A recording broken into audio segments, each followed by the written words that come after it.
老方，听得到吗？听得到。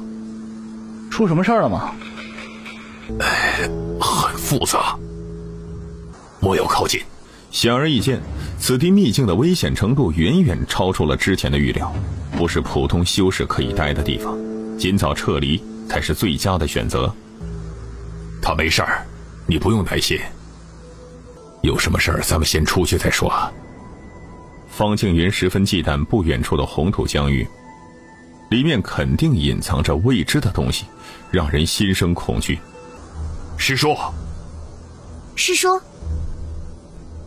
具体是怎么回事啊？不久前，柳师妹……很快，陈庆元弄清楚了缘由。师叔，此地诡异，不可探查。啊，我没事儿。老祖，庆云，你带着他们先行回去。是。听说秘境有变。陈庆元将自己所知道的事情告诉给了独孤长空，没有丝毫的隐瞒。古老的法则与世间秩序有所排斥，这里发生的事情肯定掩盖不住。师叔祖，您知道什么呀？有件事情你应该晓得，大师的古籍记载仅有30万年，更久远的历史并无痕迹。据说过去的历史痕迹被大道的力量抹除掉了。近些年来，很多老家伙发现了残篇古籍，记载着30万年前的历史岁月。老方，听得到吗？听得到。出什么事儿了吗？很复杂，莫要靠近。显而易见，此地秘境的危险程度远远超出了之前的预料，不是普通修士可以待的地方，尽早撤离才是最佳的选择。他没事儿，你不用担心。有什么事儿咱们先出去再说。方庆云十分忌惮不远处的红土疆域，里面肯定隐藏着未知的东西，让人心生恐惧。师叔，师叔，具体是怎么回事啊？不久前，柳师妹……很快，陈庆元弄清楚了缘由。师叔，此地诡异，不可探查。啊，我没事儿。老祖，庆云，你带着他们先行回去。是。听说秘境有变。陈庆元将自己所知道的事情告诉给了独孤长空，没有丝毫的隐瞒。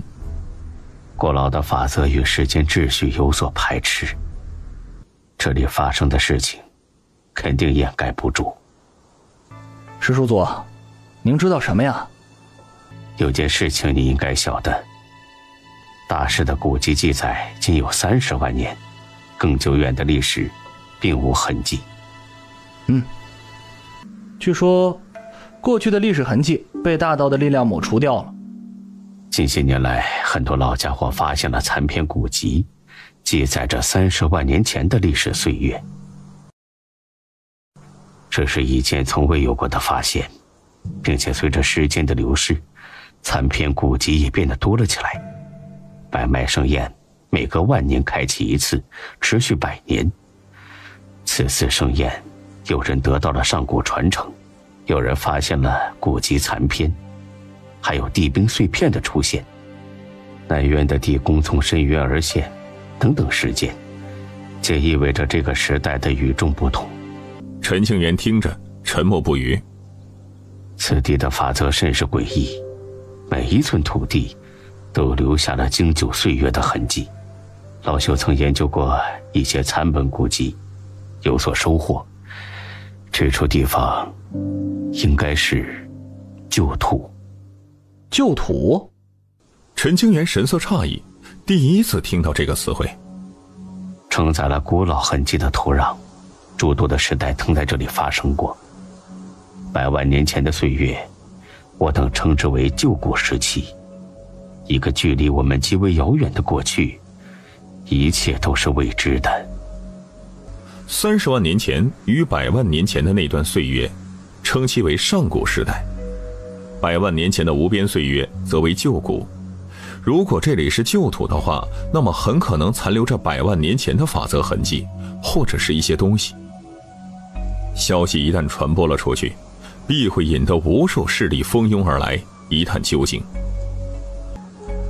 尘封的旧土突然复苏，但愿是一个好的征兆吧。我们要不要进去看看呀？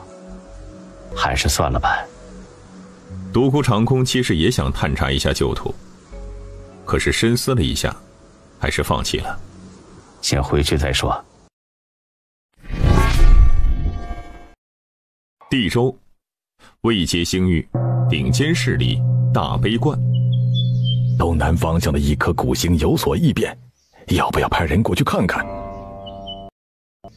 没什么大碍，休息一段时间便好了。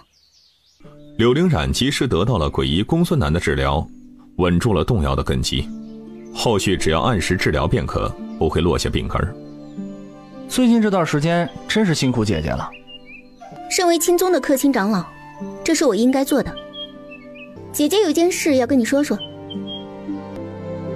何事？你的那位白头发朋友看起来有些不对劲。具体是哪方面啊？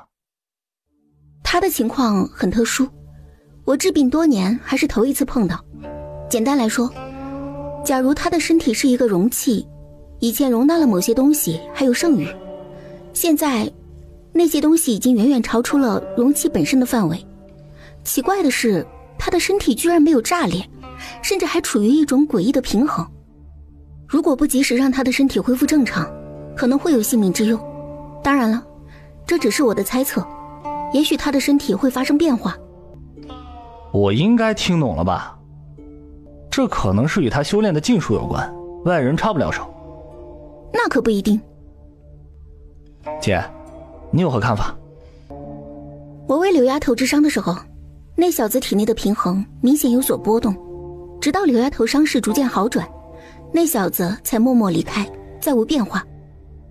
公孙楠将发现的东西全部说出。听着这些，陈清源算是明白了，留在柳灵染的身边，长孙枫叶的身体才不会继续恶化。直到与柳灵染相距不远以后，疯魔的属性才减少了一些，虽然仍旧冷漠，但渐渐有了情绪波动。没想到咱俩居然成为同宗之人了。按照辈分，你得唤我为师叔，别一副为难的模样，不逗你了。切！听说长孙兄遇到难事了，没什么大问题吧？还行，暂时死不了。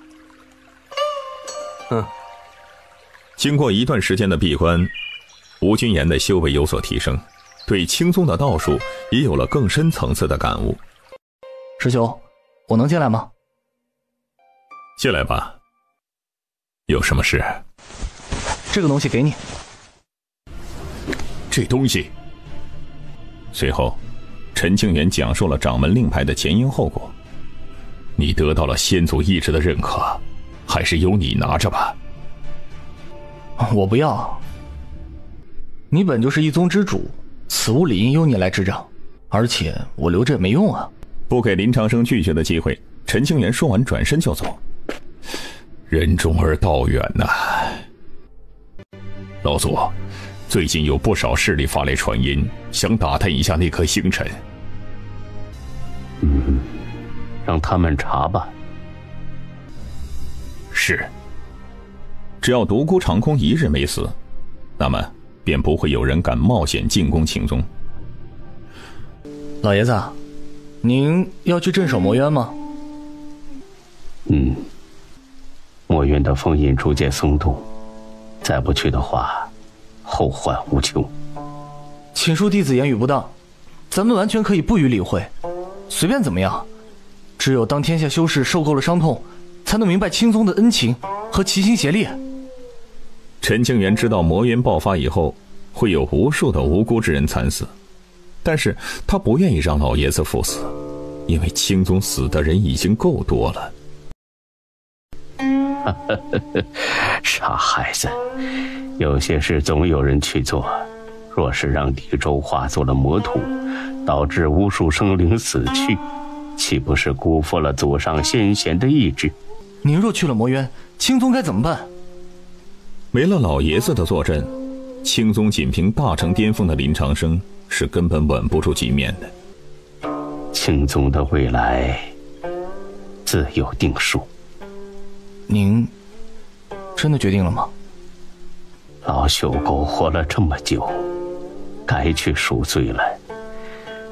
但愿死后可以见到青宗的列祖列宗。若非为了给青宗留下希望，奠定根基，独孤长空早就不想苟活于世了。活着对他来说其实是一种折磨。弟子明白了。人终有一死，莫要忧伤。老祖，这是大悲观的邀约。独孤长空接过玉简，一抹神念钻入玉简之内，看到老不死的亲笔邀约，寿命只剩几天时间了。没想到这个家伙比老朽先行一步。老爷子，小婿有诈。不会。各宗想要合力对付老朽，总得死几个人。如今魔渊一乱，他们求着我还来不及，怎会设下埋伏？反正我不相信那些圣地古教。他若凌厉于9天之上，必要让那些古教付出代价。以后怎么做，那是你们这群小年轻的事情。现在，老朽还是去一趟大悲观吧。老熟人就要作画了，无论以前是敌是友，总觉得得送一程啊。你们两个小子想去溜达一圈吗？去吧，先熟悉一下大悲观的路线，以后收账的时候不会迷路。走，咱们出去透透气。只见独孤长空长袖一挥，卷起了陈庆元和吴俊言，消失不见。老朽去矣，不等诸位了。见过独孤前辈。老东西还没咽气吧？老祖尚有一口气，请前辈入内。老朽的这2个晚辈随同而来，劳烦贵宗给个落脚之处。前辈放心，大悲观安排了专门的人去招待陈庆元和吴俊言，不会怠慢。2人身上都有着独孤长空特殊的印记，一旦遇到危险，激活法印为其护道。坐。看来你真没几天可活的了。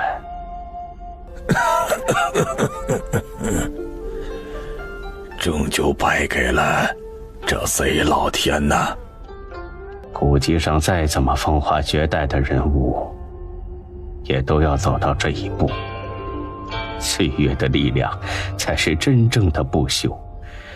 我等皆是过客，终将成为岁月长河中的一粒尘埃，毫不起眼。你我认识了这么多年，好像还从未坐下来喝过茶，品过酒吧？这老不死快死了，想做的事情并不多，其中一件事就是和独孤长空对坐品茶。这是我珍藏了很多年的白云道茶，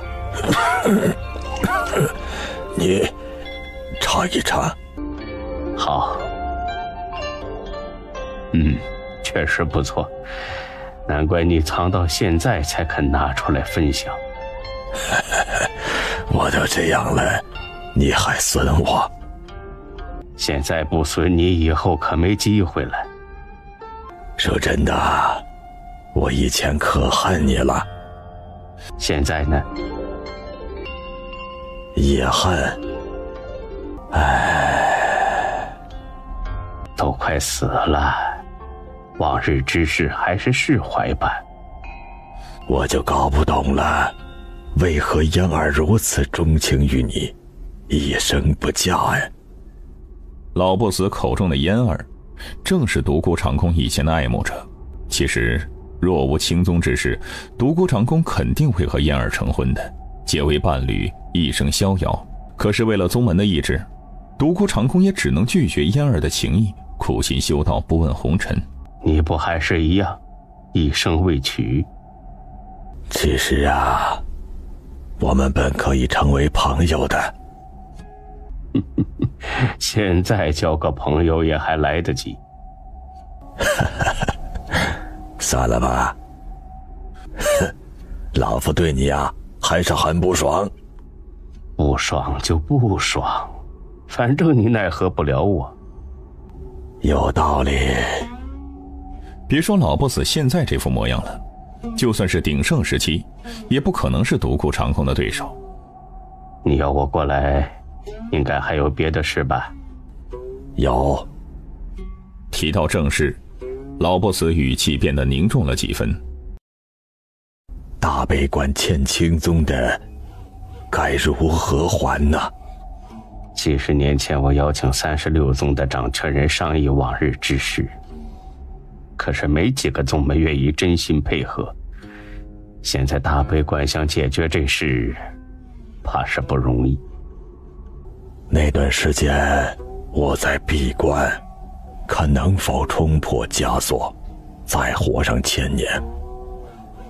然而我失败了。老不死说明了缘由，不是自己不愿让大悲观承担责任，而是错过了。可以理解，但仅凭几句话就想了断两宗之间的因果，没这个可能。我知道，所以想跟你商量出一个解决的办法呀。只要给大悲观留下一点香火，其余的都好商量。只留一点香火？闻声，独孤长空都被惊到了，他甚是诧异，没办法理解老不死竟然敢如此舍得。当然啦，要是可以的话，我还想多争取一点。为什么？你想问什么？为何你愿意付出这么大的代价，也想了却两宗之间的因果？说实话，以前没打算如此，毕竟大多数的人都是自私的，不肯舍弃自身的利益。直到我知道了青宗的新鲜血液如此妖孽，从而改变了念头。那个叫陈清源的小家伙，天赋盖世，古今唯一呀。他若不死，未来必可有一番大成就。待到那时，青宗若要清算，大悲观难逃一劫，覆灭之果呀。趁着此时还有机会，我想为大悲观争取到一线生机，至少保留下希望的种子。其他的宗门可不是这么想的，都等着我死以后，便可随意拿捏青宗，一个没有成长起来的万古妖孽弹指可灭。那些势力的家伙，都是一群鼠目寸光之辈。似陈清源这种妖孽，但凡有活下去的一丝机会，未来便不会平凡。与之交好，顶多没了资源；但与之结怨，只要让其侥幸地活了下来，那将后患无穷啊！他们认为，现在的青宗不值一提，待我死后轻易这样。认识你这么多年了，知道你定有后手。况且还有东土的佛门和北荒的道医徐姑庇护着陈清源，他肯定没这么容易夭折。大悲观不愿赌，只求香火不灭。老不死不想看到后辈子孙做错了选择，所以才强行延长了几日寿命，恳求能和独孤长空见上一面。既然我们现在谈好了，等你死后，大悲观还会履行吗？人死如灯灭，老不死活着的时候有威望，可以掌控大悲观的一切。一旦他死了，他以前说的话是否会有用，这取决于是否触动大悲观高层的利益。会。老不死重重点头。若是连这一点都不能保证，他老不死也没必要和独孤长空谈了。既如此，那你想怎么解决？大悲观共有极品灵矿37处，灵宝妙山800余座，宝库内的资源积攒了数10万年，数之不清。只要能了结两宗恩怨，全部底蕴任青宗取走，只需留下几处灵矿和几座宝山，以供后人修行即可。你当真？千真万确。若有半句虚假，便让大悲观永无宁日，断绝传承。好家伙，连这种话都说出来了，独孤长空是想不信都难。他心情无比复杂。以前怎么没发现你这么有魄力？你我相谈甚少，自然不了解。青宗若真的将全部资源取走，大悲观必然走向没落。独孤长空还在试探，只要老不死表现出一丝不对劲儿的地方，断然心生怀疑，不会当真。没落了，总比灭宗要好啊！而且，后世子孙若是有本事，可以慢慢的积累资源，重新打下家业。为了这大悲观的未来，老不死宁愿让宗门衰败，也不想满门弟子走向被屠戮殆尽的结局。独孤长空沉默了。两个老家伙加起来都快6万岁了，都是城府极深，各有意图。有酒吗？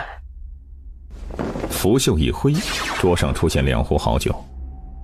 上等的柳南春，用秘法珍藏了上万年，极为香醇，世间难寻。那我得好好尝一尝了。慢点喝，这酒可不多。你连整个大悲观的底蕴都给清宗了，还在乎一点酒水？再说了，过几天你就挂了，我替你多喝点，省得被你带到棺材里去了，浪费。两人进阶看着对方举杯痛饮，恍惚间他们回到了年轻之时，意气风发，指点江山。一个为了清宗的意志而坚守本心，一生保持童子之身；一个为了心爱之人一生不娶，时常偷偷的去女子的坟前祭拜，长叹无言。我当你答应了。2个条件。你说。第一，大悲观1半的家底。可以。第二，我要大悲观不惜一切代价为陈清源、吴君言护道，哪怕面对诸天各界的强敌，大悲观也必须坚守这一点。这才是独孤长空真正的目的。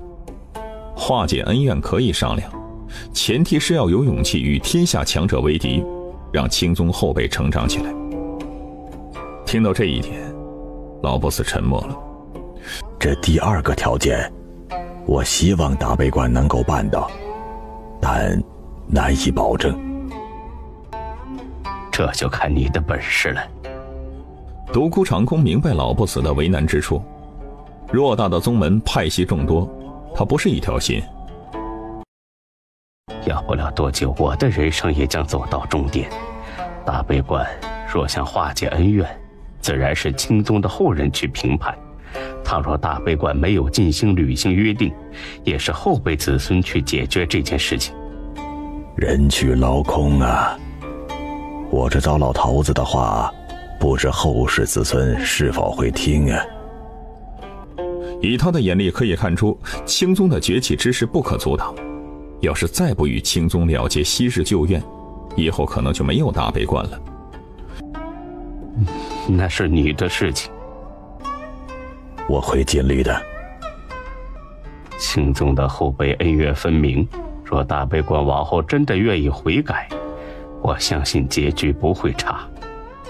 最开始的时候，独孤长空是想培养一位接班人，让青宗香火不断，可谁知却冒出了一个陈清源，其天资之高盖压万古，让人震撼。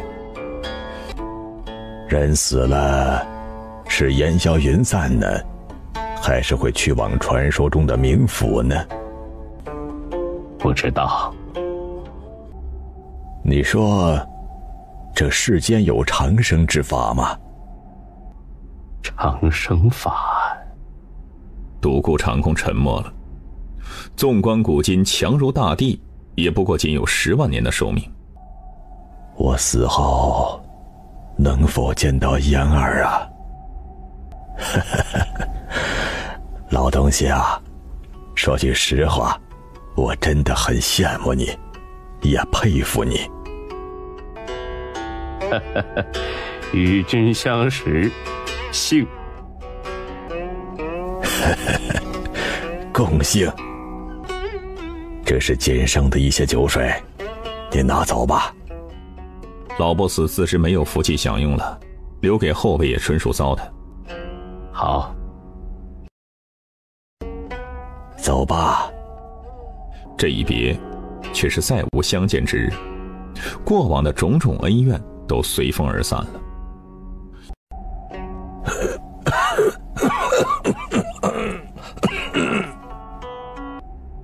老祖，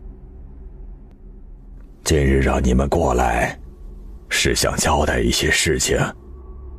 老 boss 借着最后的一丝力量，必须要将这件事完成，不然他死不瞑目。老祖请说。青宗重建，未来定可走向繁华。大悲观若想延续香火，不可与青宗为敌。我已向青宗承诺，大悲观过半的家底全部相赠。什么？而听到这句话，众高层面色大变，都很是震惊，不明白老祖宗这种自断一臂的行为。老祖，过半的家底赠给青宗，大悲观必然没落，未来多年坐不稳36宗之一的位置啊！我意已决，不可反驳。老祖，我等知道您是为了大悲观着想，可是青宗除了一个独孤老怪以外，没什么可怕的。再过不久，独孤老怪定会前往魔渊，必死无疑。届时，青宗别说找各宗算账，就连自保之力也没有。目光短浅，一群蠢货。本座活了近3万年，难道脑子还没你们好使吗？老祖，您真的认为青宗可以重回巅峰吗？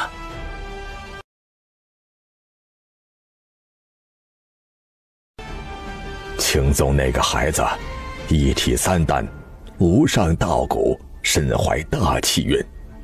只要他不夭折，必能立于一个时代的巅峰。大悲观可以损失资源，甚至是走向没落，但绝不能赌输。一旦输了，必将是万劫不复啊！话虽如此，但一个小辈而已。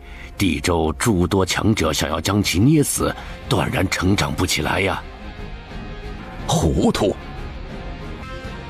如此妖孽，岂是那么容易陨落的？但凡大悲观敢暗中下黑手，待他立于云巅，整个宗门都将覆灭。没那么夸张吧？莫要小觑天下人，不然会吃亏的。既然是老祖的决定，那么大悲观愿意付出1半的家底，以断昔日因果。圣主相信老祖肯定不是一拍脑门临时决定的，定是经过深思熟虑。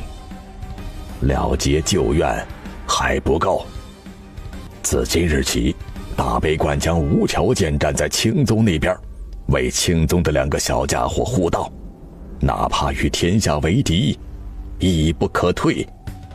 荒唐！师兄，您说舍弃一半的底蕴，我等可以同意，但是将整个大悲观压在青宗那一边，不妥呀。请老祖三思啊！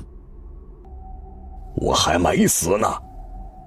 这让老不死甚是烦躁，而此语落下之后，众人立刻闭上嘴巴，战战兢兢。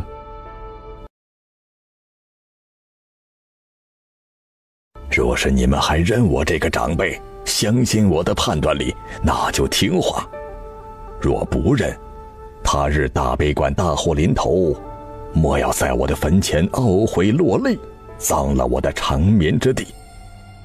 他大限已至，没办法逼着大悲观的高层去做事情，只能苦口婆心的劝解。当祖宗当成这样，确实也真是没谁了。老祖，我有预感，青宗崛起势不可挡啊！老祖，读书了的话，大悲观可能没有以后了。尽力而为，若青宗真的无法渡过难关，大悲观无需逆改局面。你们需要做的，那就是真心相待。言尽于此，听或不听，也在于你们。大悲观的高层都陷入了沉默，也不知该如何是好。这家伙倒是心性纯正。见过前辈。这些年来，冻离建筑看到了青宗的过往种种，了解到了魔渊的恐怖，也是深感愧疚，十分尊敬。说，冻离剑宗有愧于青宗。喝茶。多谢前辈。往日旧怨，可愿化解？愿。只要前辈开口，冻离剑宗一定配合。当年抢夺青宗的资源，全部归还。独孤长空也不狮子大开口，只想拿回属于青宗的东西。理应如此，而且还得赔偿。青宗重建，底蕴尚浅，未来若是有难，冻离剑宗如何选择？晚辈已道心其事，无论青宗面临何种困难，冻离剑宗定当相助，共同进退。如有违背，天诛地灭，不得好死。希望冻离剑宗能做到这一点。以独孤长空的能力，能看出冻离圣主并非惺惺作态，他心中宽慰。一定。你的徒弟是个人杰，好好培养，未来的成就不会低。晚辈谨记。片刻后，冻离圣主离开了。再过不久，我也要离开这片故土了。真想看到青宗繁华的画面呢。石叔祖，林长生前来拜见。进来。近日冻离剑宗来人了，拿了诸多资源过来，并且还将数十座灵宝妙山搬移了过来。这是冻离剑宗送过来的好茶，您老尝一尝。好。有人在旧土得到了古之道法，实力大增。听闻旧土的深处有着诸多秘境，破旧的古城，旧古时期的战场。旧古圣兵稍有一丝道纹，若能将其修复，必是一件惊天动地的杀器。玄机门17位内门长老误入旧土一处凶险之地，身死道消。近日，时常有旧土的消息传来，掀起阵阵的波涛。柳师姐受伤了。这一天外出历练的弟子回来，却是因秘境的机缘而起了争执。随行的数位弟子也是都受了重伤，机缘被夺，颜面尽失。谁干的？我们去往秘境的时候，碰到了玉虚山的真传弟子。过去瞧瞧吧。哎，老吴，要不要出门散散心啊？好。于是，陈清源、吴君言和几名亲身经历的内门弟子就一同前往了玉虚山。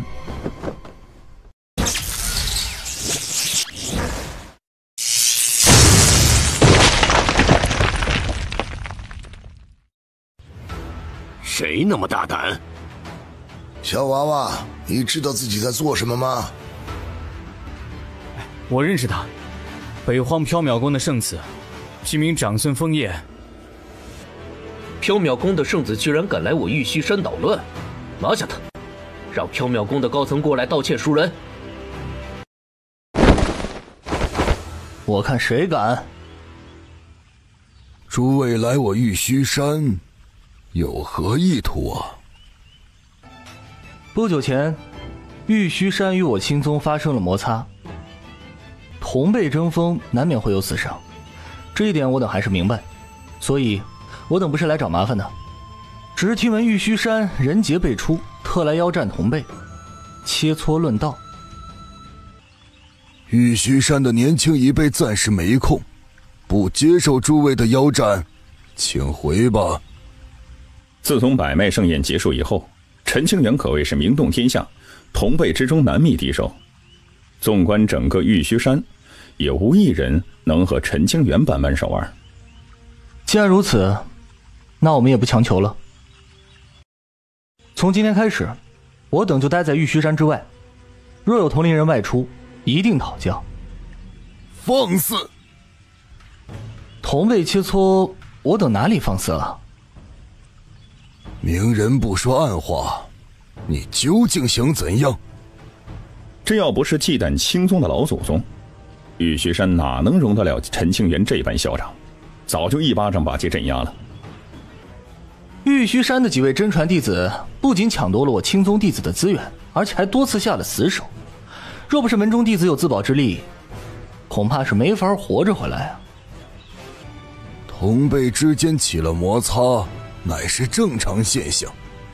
若是这个缘故，青宗便行堵门之事，多多相逼，传扬了出去，岂不是让天下人笑话？我不怕被世人笑话。总之一句话，让那几个家伙出来，与我等切磋一番，不然我等便在贵宗的山门外小住几十年，同龄人谁也别想出去。你这玉虚山要是不肯给个交代，好啊，那咱们就这么耗着呗。时间拖得越久，玉虚山就越丢人。数日以后，不要。你是嫌少还是想怎么样啊？与贵宗同辈切磋，别无他意。听说玉虚山被陈清源堵门了，年轻一辈的修士连大门都不能出啊，只能从后山绕出啊！哎呀，真是丢脸啊！没事惹陈清源这家伙干嘛？找罪受。如果玉虚山没有处理好这事儿，说不定青宗那位老爷子会出面，直接拿玉虚山立威。若是发展到这一步，玉虚山那可真就倒了大霉了。陈清源，你想怎么切磋？是他们吗？是。让我去办。疯子，别欺负他们，压低境界一战。对付这种普通天骄，还用不着长孙枫叶动用全力的。为了尽快了结这事儿，玉虚山现在也只能出此下策了。等到青宗的老怪物身死道消，倒要看看那青宗还能否立足于地州。你们一起上吧！上！结阵！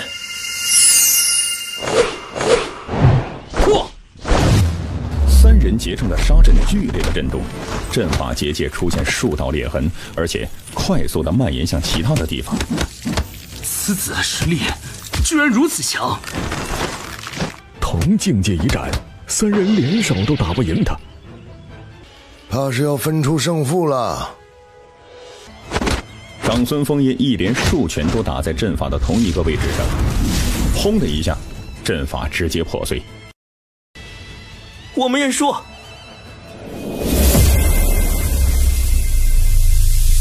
计时切磋，点到为止。他们玉虚山确实是可以退步，让陈清源这些人出口气。可真要让陈清源杀了他们数位真传弟子，那岂不是让宗门弟子寒了心，让天下修士看了笑话？疯子，可以了。这是赔偿，拿去。这点东西可远远不够，以后咱们有的是时间算账。回家。没等玉虚山的回应，陈清源就带着众人回到宗门。若是能得到他的相助，青宗的危机肯定不用担心。唉，头疼啊！有客来访，煮茶相迎，请坐。粗茶一杯，君莫嫌弃。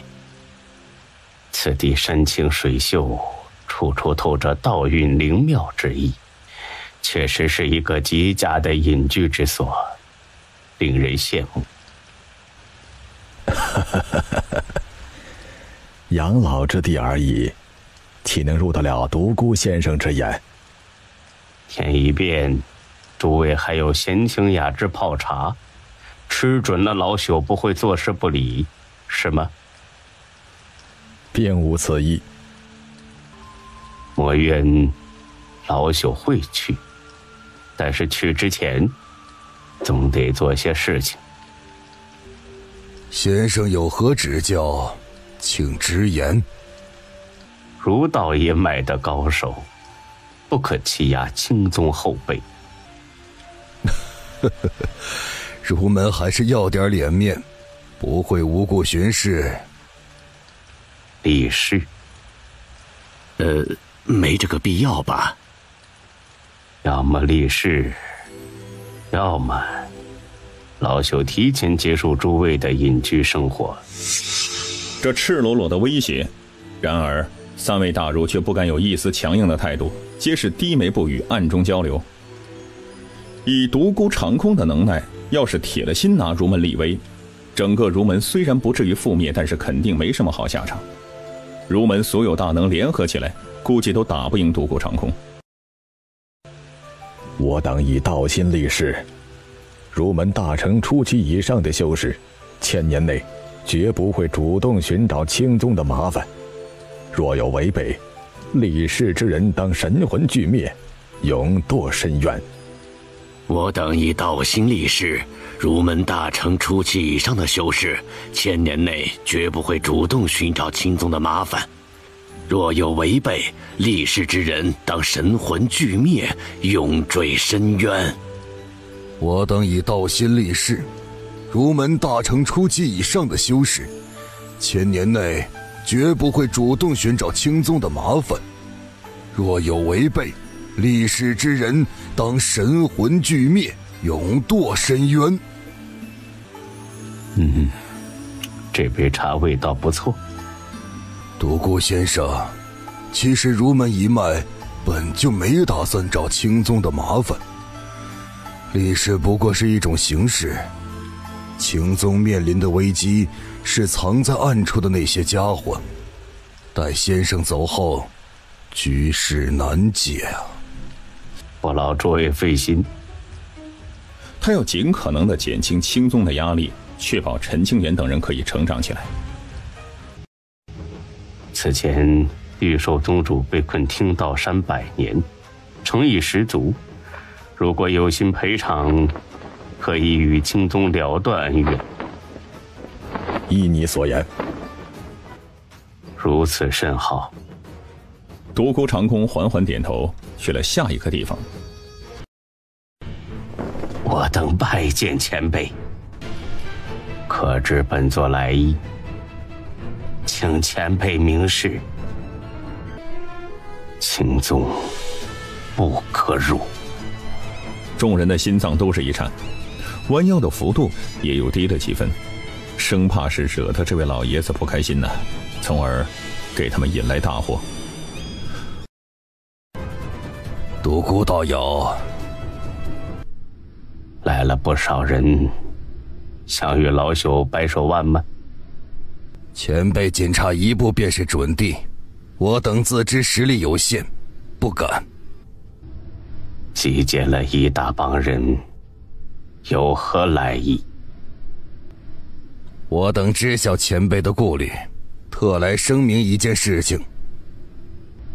前辈为了天下苍生而牺牲，担心青宗会遭遇不公，我们保证绝不会主动侵犯青宗，以道心立誓。说着，众人立誓，因天道法则降临，在场的数十位顶尖强者肯定只是其中的一部分人。哼，以退为进，不简单呢。有意思。前辈还有其他吩咐吗？诸位诚意十足，老朽没别的要求了。玉虚山成为了历史，我等惶恐，因而欲与前辈煮茶座谈，直到前辈去往魔渊。众人当真是怕了，不敢转身离开，他们担忧被独孤长空逐个击破。好，那咱们就坐下来喝杯茶。敢问前辈，您是怎么走到神桥8步之境？世间万物皆有其道，莫要过于执着，停下脚步，看看四周的风景，可能会发现不一样的东西。谨记。众人则是似懂非懂，暗暗记在心里。尔等。瞬间，紫衣老者等人肃然起敬，屏息凝神，不敢漏听一个字。尔等可曾去过魔渊之地？没有。魔渊那种鬼地方，谁没事的想去溜达呀？而且经历了这么多年，各宗连魔渊的具体位置都不清楚了，很难寻到地方。看都不看一眼，真不怕魔渊之祸出现吗？你们这群家伙确实很坏，一切以自身利益为重，总觉得天塌下来有别人顶着，事不关己。话说回来，尔等的宗门还没蠢到无可救药的地步，没将魔渊的具体方位透露出去，不然这个天下早就乱了。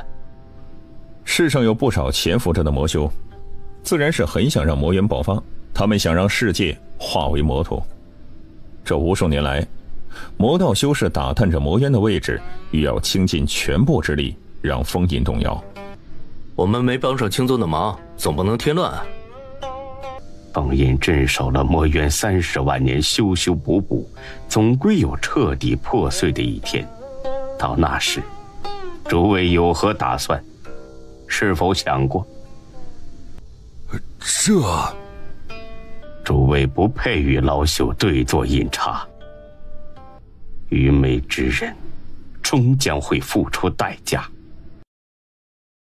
但愿孤独长空不会与我等鱼死网破，不然很多宗门都得倒霉。你怎么在这里？弟等候兄长多时。老者是灵鹤门的老圣主，也是独孤长空的生死兄弟。回去吧。今日能和兄弟相见，独孤长空的心里甚安，语气平和。愿与兄长共赴魔渊。你去了，改变不了什么。仅凭独孤长空一人，足以稳固封印，拖延魔渊爆发的时间了。我知道。何必呢？我也老了，活不了多久，若能与兄长葬于一处，乃人生幸事。兄长，走吧。在这残酷的修行界，能遇上这么一个生死相交的知己，何其有幸啊！更大的暴风雨就要来了。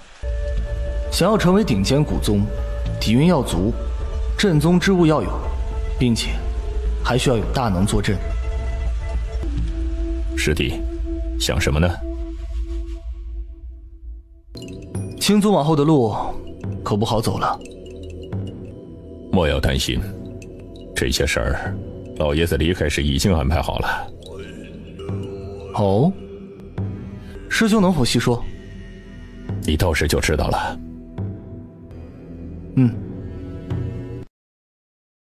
公主，您当真要不惜一切代价去庇护青宗吗？恕老身直言，独孤老前辈一去不返，青宗重建底蕴尚浅，肯定挡不住后面的重重危机。青宗与地州古教的因果旧怨，真清源的无上根基，吴君言的地兵碎片，注定了不会太平。众长老的态度基本一致，都不愿意掺和进去，免得把梨花宫拖进深渊。诸位，先看看这个东西吧。独孤前辈的修道感悟，这东西堪称无价呀。神桥之境，我等穷尽一世也触及不到啊。本座与独孤先生立下了约定，他日青宗有难，一定鼎力相助。独孤前辈诚意十足，梨花宫自然不可坐视不理。确实如此。说得极是。众长老纷纷点头，再无反对之声。本座想了很久，不只是相助，而是结盟。无论将来面对什么事情，共同进退。联盟？这……公主，您有此打算，应该不是因为这枚玉简吧？请公主相告。诸位，如果梨花宫能辅佐出一尊大帝，值不值得冒险？长老们愣了许久，眼中的震惊之色也是不可掩饰。难道自己听错了？辅佐大帝？公主，你认真的吗？本座从不开玩笑。您看好陈清源还是吴君言呢？一个拥有无上根基，一个身怀地兵碎片，皆非凡人。公主，前道已断，世间不可有大帝。这一世与以往不同，太尉地宫从深渊而来，100万年前的旧土遗迹显现，皆预兆着一个全新时代的到来。神桥虽断，但不是没有修复的可能性。公主，咱们要是赌赢了，未来的天下必有梨花宫一席之地，至少繁华10万年。可是如果赌输了的话，梨花宫怕是要付出惨痛的代价，其中的利弊，您真的考虑清楚了吗？诸位，不是本座想压住，而是不得不如此。新的时代必有危机，梨花宫虽稳坐难于守卫，但局面不会一直不变。本座有一种预感，乱世将至，纵使是神桥，也很难获得住一方安宁。乱世将至，乱世必有妖孽。你们觉得梨花宫的当代弟子之中，谁可横压同辈？即便是梨花宫的圣女，也仅仅只能算是顶尖妖孽，还达不到同辈无敌的层次。公主带领梨花宫走到了今日的位置，我等愿听公主的吩咐。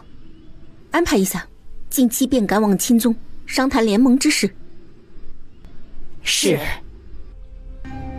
大帝，辅佐一位大帝登基，如此荒谬之事，我真是敢想啊。这一世真要是出了一尊大帝，那世间格局必会改变，重新洗牌。赌赢了，梨花宫便是辅帝之宗，繁华无尽，八方来朝。东土佛门。贫僧相信住持的选择，愿听调遣。青宗于天下人有大恩，天道遮掩，功德不显。有朝一日迷雾散尽，功德降下，青宗必可一跃入九修。佛门若能与青宗结下深厚的友谊，便可推广佛法，传到万界，济世救民。贫僧附议。东土佛门无条件地站在青宗这一边，倾尽全力庇护青宗。如有必要，在场所有高僧皆可牺牲，只要让青宗渡过难关，他日佛门宣扬道法将再无阻碍，发展信徒，传播佛道。那坐镇东土，烦请3位禅师前往地州开教。是。3大禅师皆是半步神桥之境，3人合力，绝对可以与初入神桥大能抗衡。佛子随行，多多历练。弟子遵命。青宗，莫名有一丝熟悉的味道。算了，不去多想了，这种奇怪的事情碰到很多了。啊，这口鼎该怎么驾驭呢？小师弟，怎么回事啊？哎，不知道啊。此鼎曾是玉虚山的镇宗之宝，莫不是想为玉虚山报仇？应该不会。这口上古黑鼎来历不详，安全起见，还是用布下大阵，先将其封印起来吧。不急，让我先看看。陈清源则是凝视黑鼎，那一丝怪异的熟悉感又再次袭来了。他在示好，是我感觉错了吗？师兄，解开禁制。危险呐！你确定要尝试吗？目前看来黑鼎确实没有暴动，可是这也不排除是黑鼎的假意。放心吧。那好。能听懂我说的话吗？黑鼎前后摇晃了几下，好像是在点头。以后跟着我混，如何呀？停下。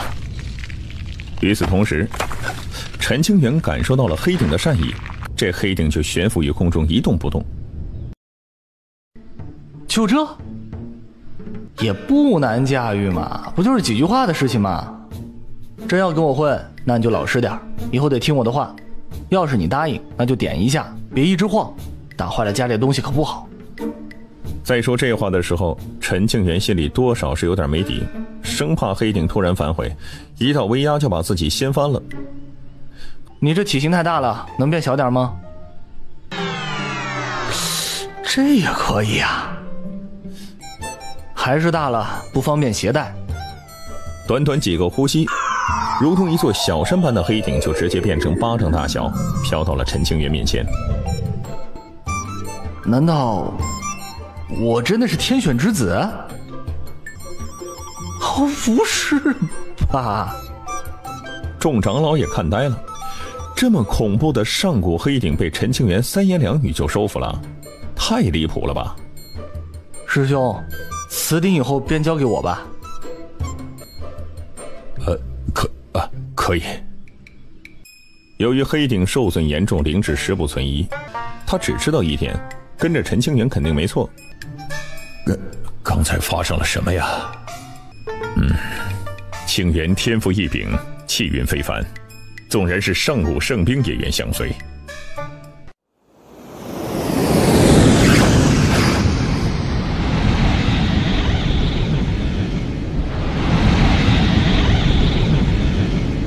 哇，好大的排场啊！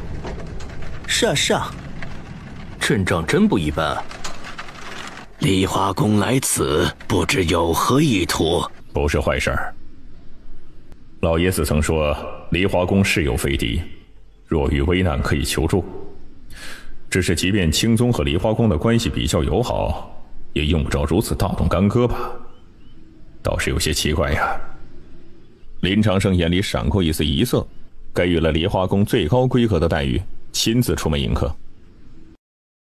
梨花公主亲临青宗，不知有何要事？林宗主，可否入内详谈？自然，请进。联盟？联盟？这不是在开玩笑吧？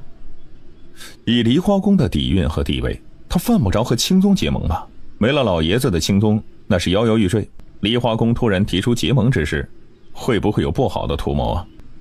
柳公主，在下不喜欢弯弯绕绕的说话方式，有话请直言。林宗主请讲。梨花宫家大业大，稳坐南域第一势力的交椅。这青宗重建根基浅薄，外敌无数，随时都可能惹来大祸。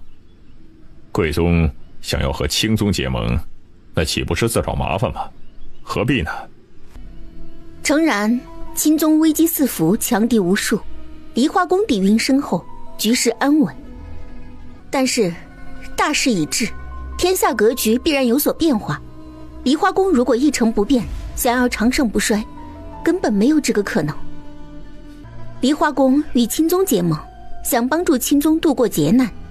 他日若青宗崛起，希望可以照拂一下盟友。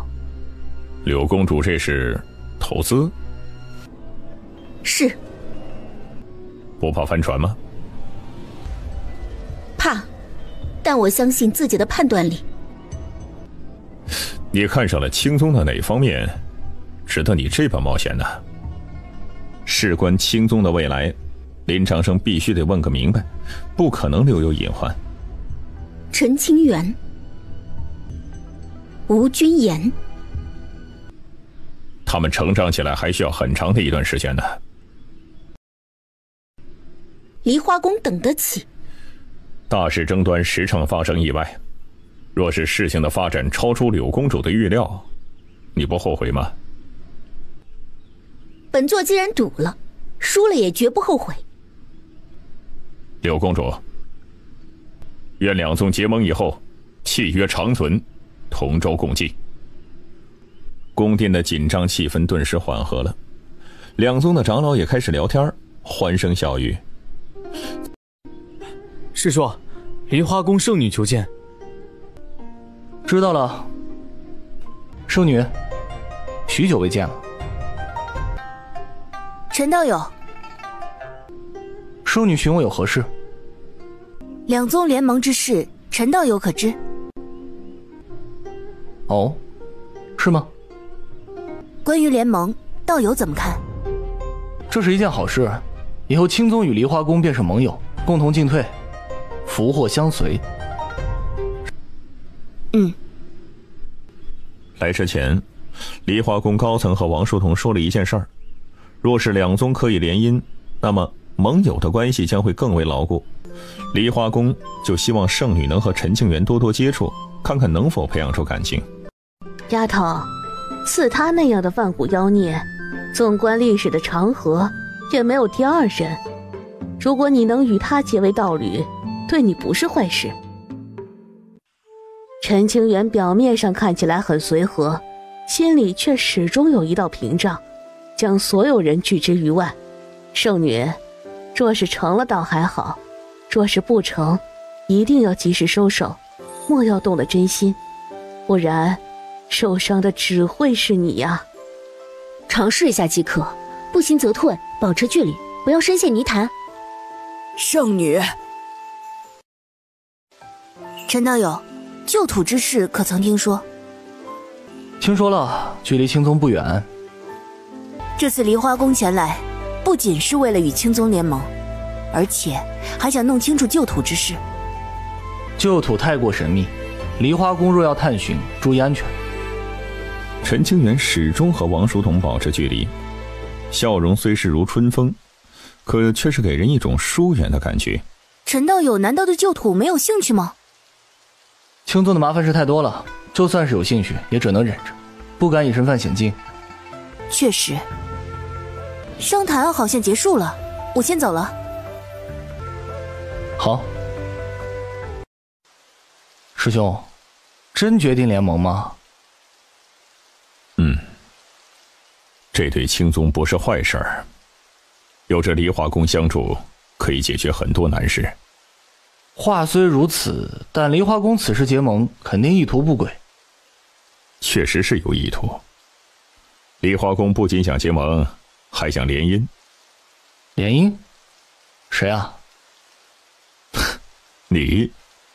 梨花宫联盟的目的就是看上你了，赌你可以度过大事之劫，登临顶峰，届时与有荣焉。你没答应吧？自己竟然是联姻的主角？哼，这可吓得陈清源脸色大变。我当然没答应啊，这是你的私事儿，为兄不会管的。啊，那就好。梨花宫想派谁出来联姻呢？我家师弟天赋盖世，风度翩翩，为兄看得出来，梨花宫是真心联姻，推出的不是普通弟子，而是圣女。哦，这样啊。怎么心动了？要不要为兄和梨花宫商量一下联姻之事啊？哎，别。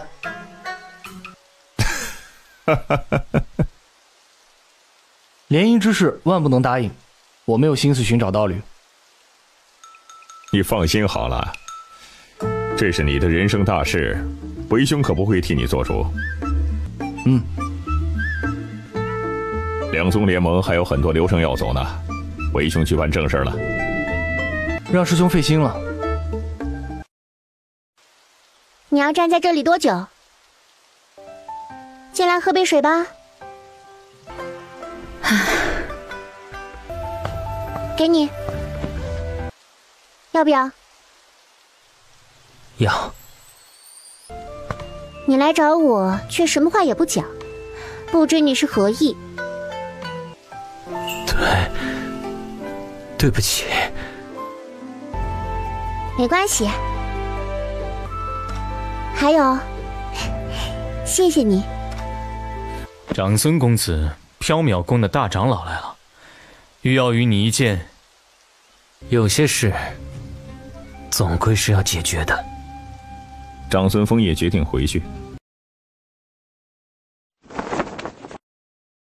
你看起来好多了。这段时间，劳烦陈兄照顾了，抱歉。咱们是兄弟，别说这种见外的话。与你一同面对劫难。为了救兄弟，也是为了心中的那个人。你来了也改变不了任何的事，保全自己最为重要了。走了。有些话不必多言。长孙枫叶转身而去。咱们要不要听老祖的遗令？目前还有示好的机会，要是再拖下去，可就很难与青宗化解旧怨了。众高层是既不想冒险，又想得到好处，这简直都没救了。宗主，您给句准话吧。坐山观虎斗，哪一方都不理会，静观其变。独善其身想的确实很好，可是呢，大悲观本身就身处泥潭之中，根本不可能独善其身，除非青宗灭了。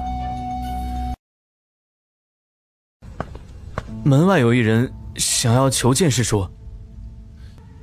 谁啊？常子秋。哦，让他进来，请到偏殿，我稍后就来。是。偏殿。长兄来此询问有何事啊？确有要事，希望可以得到陈兄的解答。请说。当年陈兄赠予我的那块玉佩从何而来？龙形血玉乃是常子秋的先祖之物，其内包含诸多古之秘法以及血脉秘术。这些年，常子秋一直研究着血玉，隐居不出。这个无可奉告。这件事情对我很重要，希望陈兄可以相告。当年我已经说了，受人所托将玉佩给你，具体是谁，真的没办法说。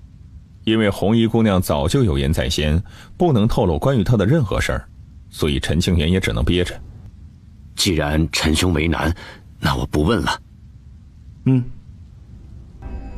长兄，还有别的事情吗？没了。那我就不留你了，恕不远送。我想留在青宗多待一段时间，不知可否？为什么呀？因为我浪迹天涯，没有去处。自从他得到龙形血玉之后，长子秋就时常做梦，内心深处似乎是有一道声音在指引长子秋，让他跟着陈清源。不太合适吧？我交钱绝不白住。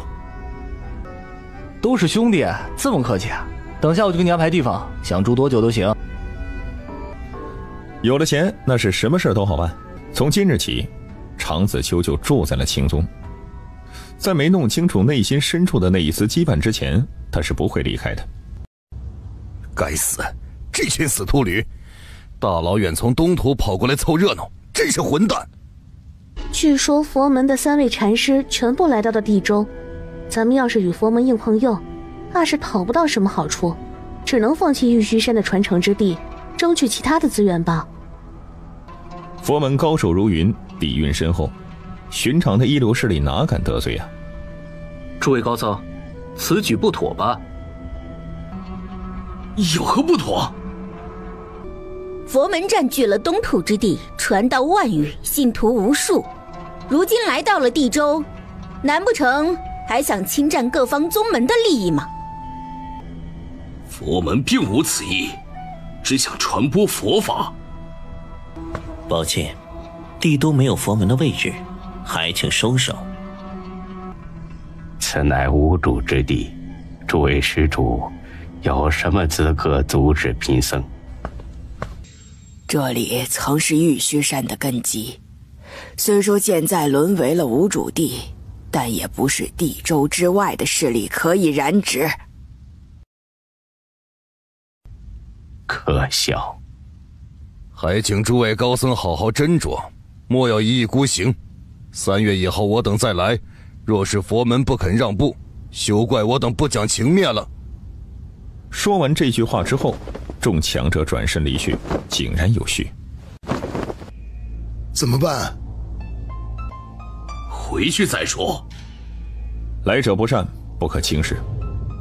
转身离去，赶往了青宗。此事，诸位施主有何看法？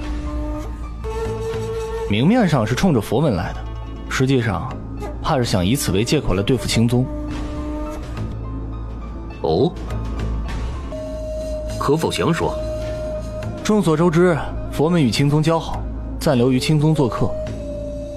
地州的各方势力想要对付青宗，明着来肯定不行，容易遭到世人唾弃。毕竟想要长久的发展，各宗还是要点脸面的，不能趁着老爷子刚刚镇压了魔渊的这段时间动手。可是那些家伙又不愿意给青宗崛起的时间，越早动手越好，迟则生变。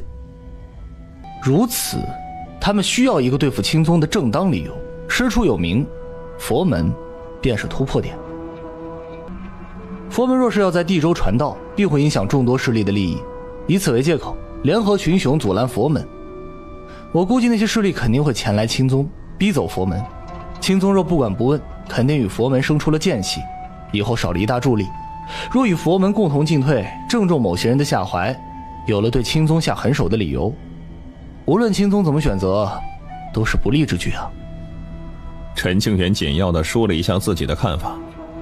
听着这番言论，不明情况的长老恍然大悟，直言那些贼人是实在可恶啊！这是一手阳谋，吃定了青宗啊！除非佛门放弃传道，断了那些家伙出手的理由。没用，既然他们决定出手，就肯定还有另外的办法。借口而已，多的是。随便编排一些消息，说我青宗藏着魔修，或是藏匿着某些宗门的叛徒，等等。这些理由会不会太假了？真假并不重要，谁赢了才重要。历史是胜利者书写的，青宗一旦败了，若干年以后，假的理由也就变成真的了。陈施主所言在理。众高僧其实也猜到了这一点，生怕和青宗产生矛盾，所以才召开这次会议，有什么都说出来，一同解决难题。怎么处理眼下的局面？为了青宗的安全问题，佛门愿意让步，不给那些贼人出手的借口。不管怎么样，佛门不能成为导火索，从而影响和青宗的友好关系。不必。师弟，你打算怎么做啊？这一战迟早是要爆发的，躲不掉的。即便这次佛门让步，也拖延不了多久。与其这样，不如让这场暴风雨提前到来。开战吧。战。青宗重建根基尚浅，怎么战？届时自有办法。依靠外力终究不能解决所有问题。梨花宫、佛门、道医学宫等等都不可能真的倾尽一切赌上全部。青宗的覆灭一旦到了不可挽回的地步，这些势力肯定不会陪葬的，自身强大才是根本的。宗主，您打算怎么办？兵来将挡，水来土掩。娘的，拼了！战就战个痛快。佛门的众高僧还想劝诫青宗别莽撞，因为目前最重要的是拖延时间，确保年轻一代可以成长起来。师弟，你觉得咱们能挺过这一劫吗？能。靠人不如靠己呀。我有一个想法。说来听听。千宗。什么？这一次应该是各方势力的试探，不用过于担心。可是下一次呢？青宗不灭，那些家伙寝食难安，不可能停手。确实如此。即便是有梨花宫和道医学宫等势力相助，青宗也很难扛住地州的压力。老爷子刚将魔元镇压了，神教大能多半不会露面，还会要点脸。可再过几年，世人要是淡忘了老爷子的功绩，那就不一定了。只有千宗才有活路。迁到哪儿去呢？哼，天下之大，竟是乃有青宗的容身之处。旧土。什么？旧土？据传旧土被火雾覆盖，时空错乱，极为危险。话虽如此，但是尚有生机，总好过留在原地等待着贼人入侵，成为砧板上的鱼肉，任人宰割。陈清源不是脑子一热冒出的念头，这是他经过深思熟虑，并且有一定把握。传言旧土很多地方都被岁月法则笼罩，残留着旧时代的痕迹。这要是运气不好，大成顶峰修士入内，也有陨落的风险呢。我应该能在旧土之内寻到安全之地。冥冥之中，古地的岁月力量指引着陈清源，为其庇护。当真？我不确保进入旧土以后可以安全，但是总比留在这里当活靶子要强。唉，先不说旧土内的危险吧，咱们这一大家子，且还有宗门根基，拿什么迁宗啊？我有办法。你有什么办法？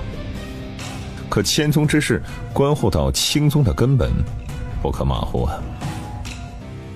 师兄可还记得此物？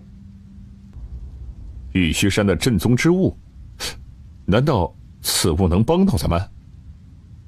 这段日子我一直在研究此鼎，大概弄清楚了他的能力。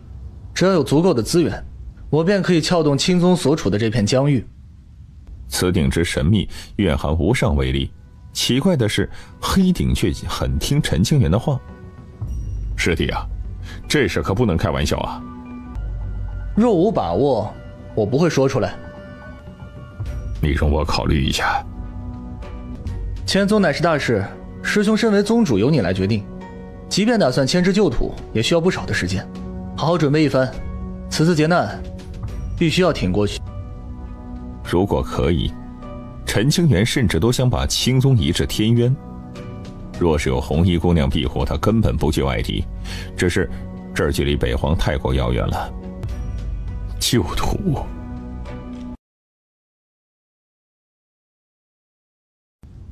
缥缈宫，客从远方来，请进。这位前辈是？老夫是缥缈宫的上任圣主，厚着脸皮前来青宗讨杯茶水喝。啊，前辈能来，蓬荜生辉呀！不知缥缈宫此次前来有何贵干？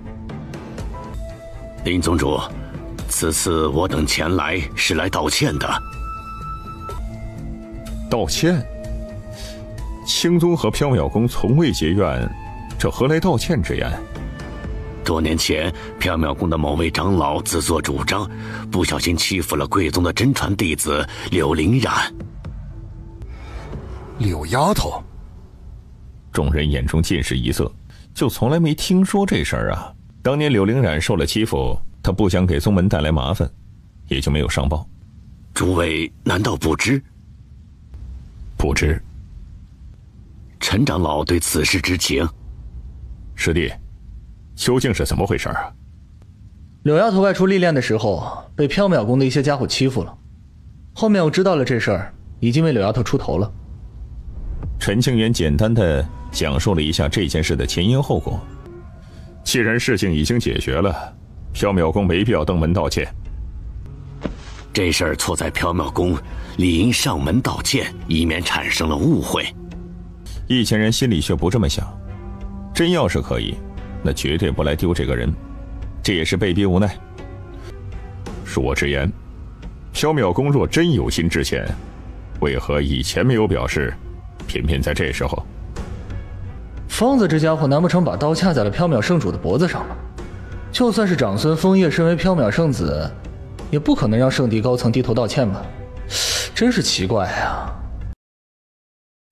能否将柳姑娘请出来，本座想当面道歉。师弟，你以为如何？那就让柳丫头过来一趟吧。小师叔，有何事唤灵然？缥缈宫的这群人特意赶来，想向你当面道歉。事情已经过去了，缥缈宫不必如此。虽然当初陈长老为柳姑娘出头了，但错在缥缈宫，必须得当面道歉。本座身为缥缈宫之主，难辞其咎，还请柳姑娘见谅。这……丫头，你要是不原谅的话，这事很难有一个结果。前辈言重了，缥缈宫的歉意，晚辈收下了，解除误会，再无旧怨。哈，多谢姑娘。臭小子，为师给足你心爱之人的面子了吧？嗨，很少听说师父向徒弟低头认错的。哎，你小子要是有能耐继承先祖之志，老夫也能向你低头。关键是你有这资格吗？您老说的对，我低头道歉还不行吗？那日伤了柳姑娘的长老已被重罚，如果姑娘觉得不够，缥缈宫可以将其交由姑娘处置。在宗门利益面前，这一个长老的生死根本就不重要。没办法，这是长孙枫叶的要求啊，那得尽可能的满足。缥缈宫诚意十足，不必了。姑娘心善。宗主，可还有事吩咐弟子？没了，你先退下吧。是。这种场合，柳灵染不太喜欢。青宗四面皆敌，局面堪忧啊！是。缥缈宫不想被牵扯进来的话，还是赶紧离开比较合适。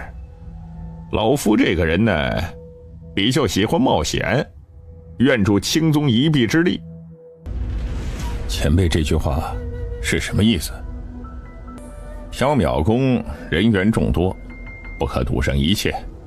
不过，若是青宗不嫌弃的话，老夫愿留在青宗做客。前辈莫不是在开玩笑？老夫认真的。实话实说啊，青宗的局面确实很糟糕，就算是有多方势力相助，也很难看到希望。但是老夫不信这个邪，愿下赌注，倾尽个人之力，以求青宗度过危机，重现繁华之景。赌输了可是会丢掉性命啊！一条命而已嘛，无关紧要。当年要不是独孤老头手下留情，这条命早没了。前辈若是真心和青宗为友，青宗感激不尽。就这样，老圣主留在了青宗做客。老程，发呆呢？别傻坐着了，要不要跟我去别的地方走走啊？不去。还生气呢？没有。哎呀，我的人生太苦了，早知今日，当初就不应该留在青宗做客，而且还是自己主动交钱留下来的。哎呀，真后悔呀！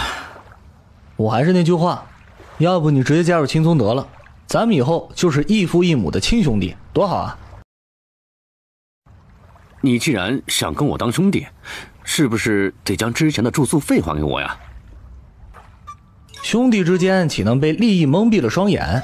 咱不要在意以前的那些小事情，要将目光放得长远一些，展望未来嘛。我乃一介散修，身上本就没多少零食，上次给你的乃是过半的家底，最近修炼又消耗了不少。只要你成为了青宗之人，每月都有一定的零食补给。怎么样，要不要考虑一下呀？哼，陈清源，你真抠门。什么叫抠门啊？我这是勤俭持家。喝了几口酒水，常子秋心情愉悦了很多。喝了我的酒，以后就是我青宗的人了。下个月是外门弟子的求教之日，你记得出门去看看，指点一下晚辈。早知今日，何必当初啊！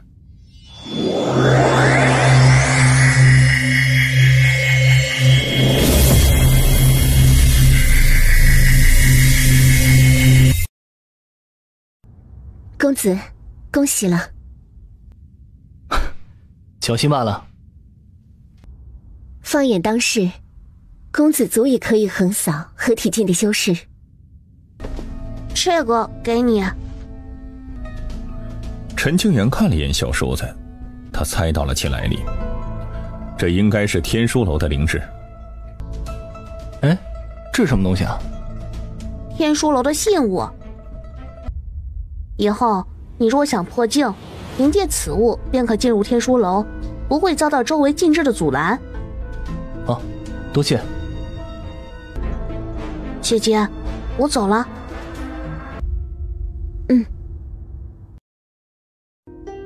师兄，青宗附近的疆域我已经亲自探索过了，有什么东西全部都标注在了地图之上。后面你将地图复刻一下，发给外出历练的弟子。这小师弟啊，难为你了。啊，没事儿。事情办完了，我留在宗门内也无用。师兄，我决定离开旧土，去外面看看。外面很危险，你想清楚了吗？他有着易容术，也可以使用玉镯进行遮掩气息，只要不近距离碰到神桥境界存在，是绝对不会暴露身份的。你决定的事儿，为兄并不支持，你要好好照顾自己，记得平安第一。我走了。你要注意安全，雏鹰展翅翱翔9天，这个时代是属于陈清源的，理应让陈清源自己去走那段路，即便是危险，也不能躲避，需要直面。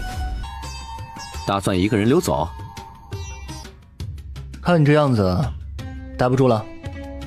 我要跟着你离开这里。行。我这辈子怕是很难触及神桥。小师叔为我们做了这么多事情，要是咱们还不争点气，挖个坑把自己埋了吧。厉害啊！名字也得换一个。你想叫什么？张三李四，随便取一个吧。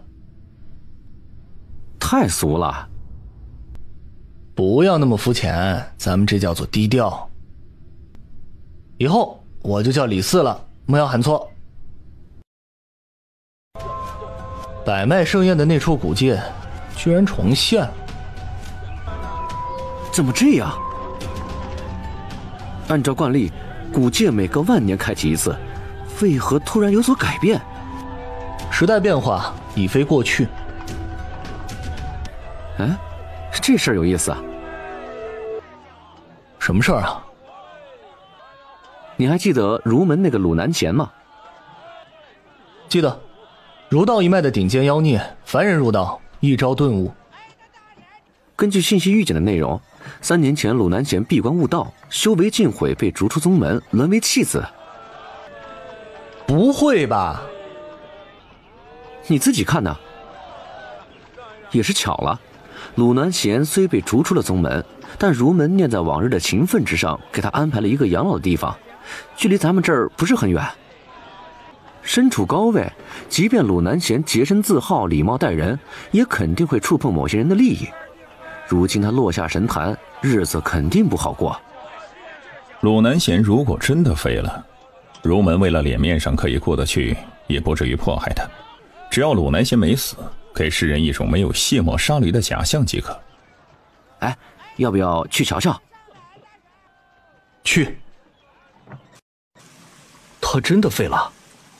原本他就是一个普通书生，运气好踏上了修道之路而已，如今不过是回归本样，一下子被打回原形了。上天眷顾他，可他自身太废物了，没有把握住。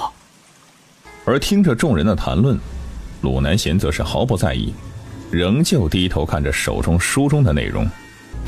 没什么好看的，走吧。没有人敢明面上欺负鲁南贤，最多也就是调侃几句，以此来满足内心扭曲的成就感。兄台，我们路过此地，饥寒交迫，能否多做一些吃食？就你这样还想低调行事？家里吃食不多了，只能煮点白粥。可以，多谢了。在下李四。鲁南贤张了张嘴，略感无语。自己虽然是修为废了，但可不是脑子傻了呀。这名一听就是化名，太假了吧？那个人是……既然来了，进来坐会儿吧。我等呢。你需要吃这东西吗？他也不需要啊。他向我讨要吃食了，不好不给。他要你就给啊。不行吗？好吧，终究是我没有人格魅力，还是闭嘴比较合适。兄台，你这院子里种着这么多的菜，不给我炒一盘吗？光喝粥有点没味道。过分了啊！常子秋的眉头一挑，觉得陈清源这种行为简直是有些该死啊！这是不是故意气自己？别人鲁南贤都已经如此落魄了，竟然还要抢他的食物啊！真不是人。将就一下吧。行。两位远道而来，所谓何事？听说兄台被儒门遗弃了，我等过来看个热闹。直说。热闹看够了，也该离开了。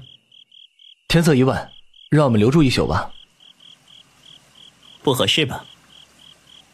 相逢即是缘分呢。好吧。听到这话，鲁南贤就不好拒绝了。卢兄，你曾经乃是儒门天骄，怎么一夜之间落到这般田地？命数吧。是人为，还是意外？鲁南贤则是沉默不答，显然这件事并不是个意外。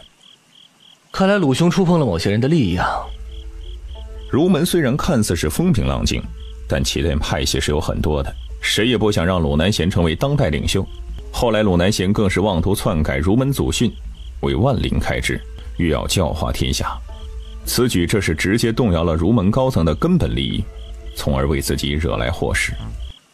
你在看什么书呢？农业方面的东西。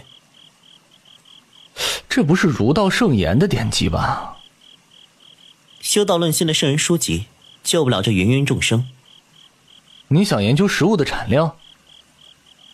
不止如此，鲁南贤还研究着建筑、医疗等各个方面，打算著写成书，未来或可改变天下苍生的命运。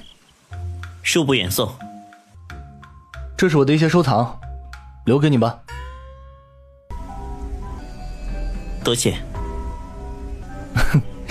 不客气。下次见面，希望你往前迈出了一步。但愿吧。走了。两次相见，均皆以书相赠，这份恩情，鲁某铭记。他认出了我的身份，怎么会呢？纵然是大成修士，也决然看不穿玉镯的禁制法则。鲁南贤沦为凡人，是怎么做到的？你，愿君平安，相逢之日，定以好酒相待。好。这一别，下次相见不知是哪天了。你刚刚怎么了？鲁南贤认出了我。什么？不可能吧？我没有理由欺骗你。哎呀，儒道一脉怕是要出一位圣人了。儒门的上任圣人，距离至今已经有20多万年了。上任儒圣知行合一，其威望极高，影响深远。儒圣之道可不简单呐。他认出了你，证明他能以凡人之躯驾驭法则，仅凭这一点，注定了他此生不会平凡。每个人都有各自的路要走，希望他可以成功吧。唉，据说千尘宗的某个核心弟子得到了上古传承，实力大增，可能会动摇千尘圣子的地位，内部发生了不小的冲突。各地出现了许多的古老秘境，虽有无上造化，但也杀机无限。2年前，东来谷的圣子死在了一处秘境，甚是可惜。为了一处古之秘境，摘星楼与圣灵观的高层爆发了大战，具体情况不知。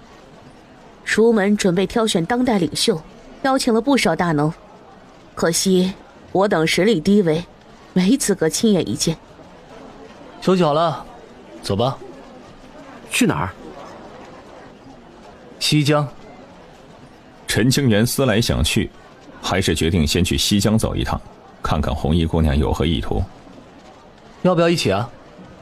你去西江做甚？办事。具体何事，陈清源自己都不清楚，去了之后才知道。我与你一同去吧。西江人杰地灵，理应亲眼瞧一瞧。走。两人达成了一致，结伴同行。咱们对西江可不熟悉，到了地方，第一步如何打算？没打算。听说西江的玉露香十分的美味，咱们先去尝尝美酒，四处逛逛。他说的地方正是显圣城，让我去取何物呢？历经30万年，那颗种子是否保存完好？尘封的历史痕迹逐渐出现，那些家伙的名字，终有一日会被世人所知。外面那真实的世界，我还能去看看吗？虽然不老不死，但却没资格踏足人间。天渊拥有着混乱的法则，避开了大道之力的审判，不惧岁月法则的侵蚀。这一世又会流多少血？所谓的9个约定，本就是为了让陈庆元尽快成长。西疆的显圣城，咱横跨混乱界海，不会真的是来拼酒的吧？难道不行吗？哎，反正你付账，我没意见，就是有种怪异的感觉。来都来了，当然要好好享受一下了。这酒确实不错，等下多买点，以后带回去啊，给老黑尝一尝，还有林副院长，那个老头很喜欢喝酒。饮了酒，也该办正事了。这谁家的地盘呢？显圣城是西疆主脉圣地的疆域范围，傅东柳身为主脉圣子，名下的修行洞府多达上百，居然是他的领地。此地禁制十分复杂，不可强闯，必须得想一个好点的办法。长兄，你别用这种眼神看着我啊，怪瘆人呐！这让常子秋心中咯噔一下，感觉很不妙。你以前不是很喜欢与同辈论道吗？傅东柳身为西疆有名的妖孽，正好能成为你的对手。说具体点儿。你与傅东柳打一架，套套近乎，熟了以后，看能否将这处洞府买下来，零食我出。你以为傅东柳蠢呐？咱们的目的性这么明确，他肯定不会答应。这我知道，直接和他摊牌。怎么摊牌啊？你就说自己意外得到了一份藏宝图，位于洞府之内，可以与之分享。不会是真的吧？假的，前几日刚制作出来的。若是假的，到时候怎么收场？只要咱们混进去了，一切好办。陈清源进入了洞府，就可以得到玉镯指引，寻到红衣姑娘所说的那个东西。陈清源可不能闹出太大动静，也就只能出此下策了。如果傅东柳不答应呢？若他不答应，再想其他的办法喽。你这么想进去，难道里面真的有宝藏？不仁之物。行，这个忙我帮了。从现在开始，我便是你的侍从。唯有这样，陈庆元方可名正言顺地跟着常子秋，不会引人怀疑。啊，你认真的吗？瞬间常子秋觉得这差事还很不错嘛。别胡思乱想啊！在下常子秋，来自北荒，欲与傅东柳切磋论道，不知阁下可敢应战？常子秋，他怎么来了？北荒和西疆相距甚远，两人以前真就没什么交集，他不至于说跨越界海赶来邀战吧。但是傅东柳为了表达对同辈妖孽的敬重，还是出面了。常道友欲与在下切磋，是何缘故？想知道？打赢了我便告诉你。好。这里施展不开，换个地方。行。傅东柳也根本不怕遭遇埋伏。再说了，以常子秋这样的妖孽，应该不屑于做小人之举。坐下来聊一聊，等下再打如何？行。道友，我这人不擅长撒谎，与你直言吧。请说。听闻显圣城东侧的别院洞府乃是傅道友之物，今日来此，一是为了与道友切磋，二是想要买下那处洞府。哦，常道友身为北荒之人，不常驻于西疆，买下这处洞府有何作用？缘分吧。希望常道友可以割爱，在下感激不尽。道友确实不擅长撒谎，一句缘分，让我怎么相信你呢？常子秋身为北荒天骄，没太大可能扎根于西疆这个陌生地方，买下洞府绝对不可能是用来居住的，这一定是另有深意。唉，父兄慧眼，确实瞒不过你。其实在下得到了一个藏宝图，一路寻来，最终发现宝藏之地位于父兄名下的一处洞府，这才动了买下洞府的心思。藏宝图，如果父兄愿意让我进入洞府探寻，愿与父兄共享。是何宝物？我也不知，试试看吧。父兄应该知道，我乃一介散修，背后无人，想要获取资源和造化难度极高，偶得一份藏宝图，自然想碰碰运气。修道之路艰难，以道友的天赋和实力，天下势力皆可加入，为何还要自行修炼呢？自由自在，习惯了，不愿被约束。也是。傅东流感同身受，别看他在西江地位极高，其实很多事情他没办法做主的，是需要听从长辈的命令。父兄，我的提议你觉得如何？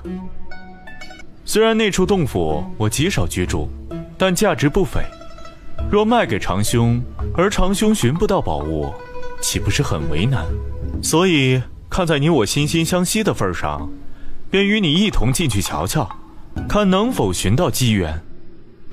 傅东柳思考了一下，决定给常子秋面子，卖他一人情。多谢父兄。探宝之后，你我必要痛快一战。一定。于是这一行三人就前往了显圣城那处洞府。父兄，洞府内没有珍贵之物吧？没有。那就好。小李，你去其他地方找找，看有没有异常之处。是。咱们分头行动吧。可以。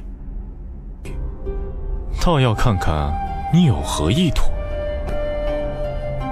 1个时辰过后，陈庆元来到了目的地。哎，老常，吸引傅东柳的注意力，别让他关注我。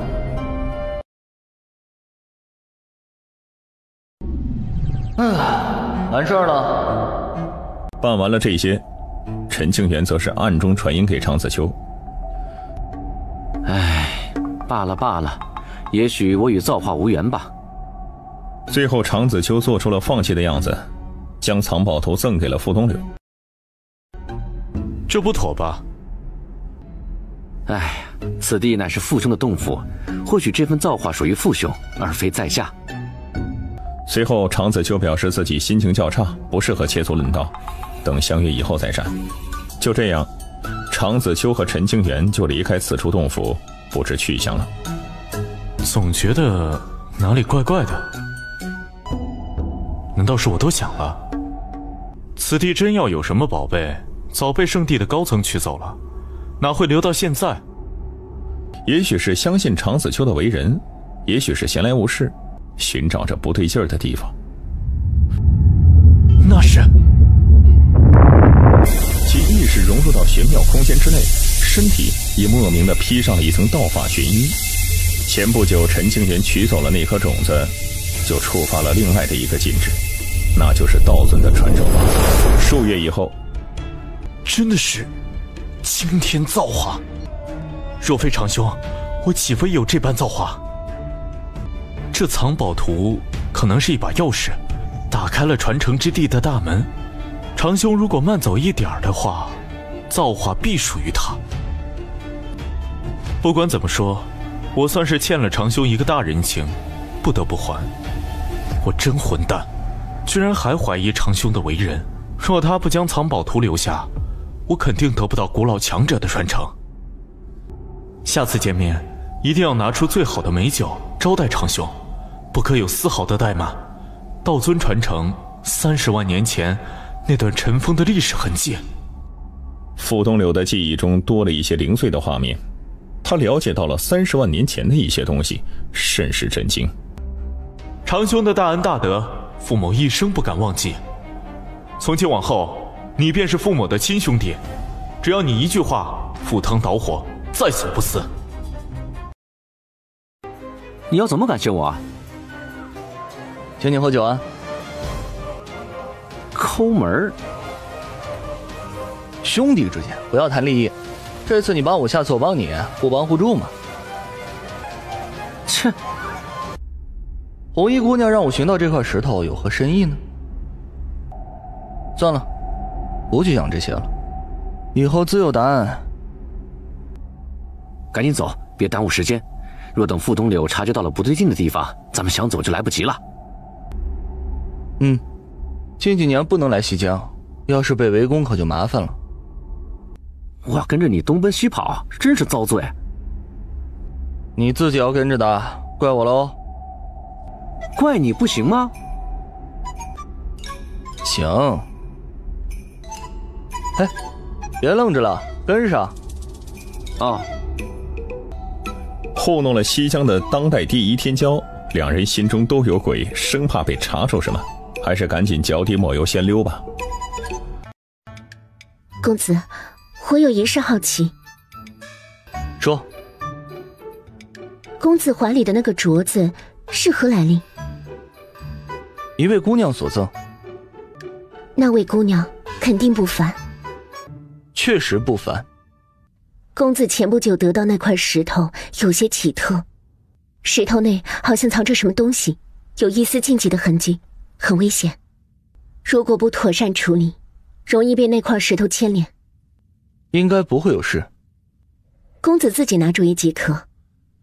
数日后，哟呵，回来了。没意思。你是没零食了吧？胡说。要是我请你去玩，去不去啊？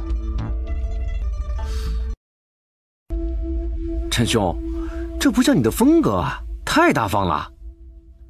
你要是不舒服，可以自费。是你说要请客的啊，我可没零食给你。看你这守财奴的样子，就你怀里的那份家底，我可不稀罕。切！这顿酒喝了几个时辰，陈清源本想回去歇息，那个神秘的古河突然有了一丝法则波动。那人就在附近，我还有要事要处理，你先走吧。好，注意安全。果然有一丝波动。主上的法则禁止。哎，小静姑娘，你这话是何意？这个盒子留着主上的一丝气息。这是太微大帝的东西，这……看来公子真的与主上有缘呢。可能吧。然后，他按照古河上面法则波动的指示，陈清源确定了有缘人的方向。就在附近。在山谷内的某个位置，一个身着深色衣服的男子盘坐于地，闭眼修行。是他，黄兄。至于说这黄星眼是何人，他是一个原本不能修炼的废物，十足的废人，不可引其入题。当年陈清源游历南域，隐藏了身份，与黄星眼是有过一段缘分的。你是何人？差点就忘记了，我易了容。这转念一想，哎呀，赶忙变成了当初和黄星眼相见的样子。九兄，黄兄，你怎么能修炼了？说来奇怪啊，当日和九兄分别之后，某一天就突然开了窍，灵气竟是自主入体。虽然这修行之路十分艰难，但也让我看到了一个全新世界，甘愿吃苦。哦，莫名其妙就能修炼了？估计是托了九兄的福，误打误撞成功了。我什么都没做啊。随后他询问了黄星眼具体可以修炼的时间。陈清源低眉深思，九兄，你怎么了？这家伙不会与太微大帝有着什么联系吧？没事儿。看你这样子，好像是有心事。不瞒皇兄，确实是有心事啊。给你。这是何物啊？给我搜身。奉长辈之令，将这个东西交给有缘人。经过我的判断，皇兄便是那个有缘人。说出这话的时候，陈庆元心里其实还是有几分疑惑的。上次碰到黄星岩，为何盒子没有一丝反应呢？难道说当初的黄星岩没有修炼，所以盒子上的法则察觉不到吗？啊？舅舅，你这是不是搞错了？绝对不会有错。可是我本凡人之躯，祖上都是不可修行的平民，九兄你口中的有缘人应该不是我吧？皇兄若是不信，可以尝试一下能否打开这个盒子。那好啊。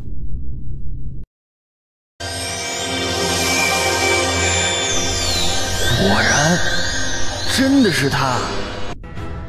臭小子，刚从旧土出来便闹出这么大的风波，真是一刻也不消停啊。院长，这不能怪我啊，纯属意外，而且这是您老人家的原因。哼，我的原因你倒是会推卸责任。这家伙就是您说的有缘人。原来是这样，此事已了，咱们走吧。弟子拜见师尊。臭小子，滚过来让为师好好看看。师父。没事就好。当年的青宗危机，为师闭关，让你受委屈了。师父言重了，弟子没委屈。以后只要为师活着，定会站在你的身前。弟子多谢师尊。行了，不说这些了。那一年进入旧土，青总可还安好？一切安好，师父无需担心。听说师父前些年前往地州杀了不少的人。心情不好，出去透透气。师父现在的心情好点了吗？还行。师父，徒儿求您个事儿呗。有屁就放。给几样保命的东西，以后徒儿出门在外也不怕被人惦记。滚！拿着这个东西前去风极界。这是何物呀？打开风极界的钥匙。难道可以把那个家伙放出来了？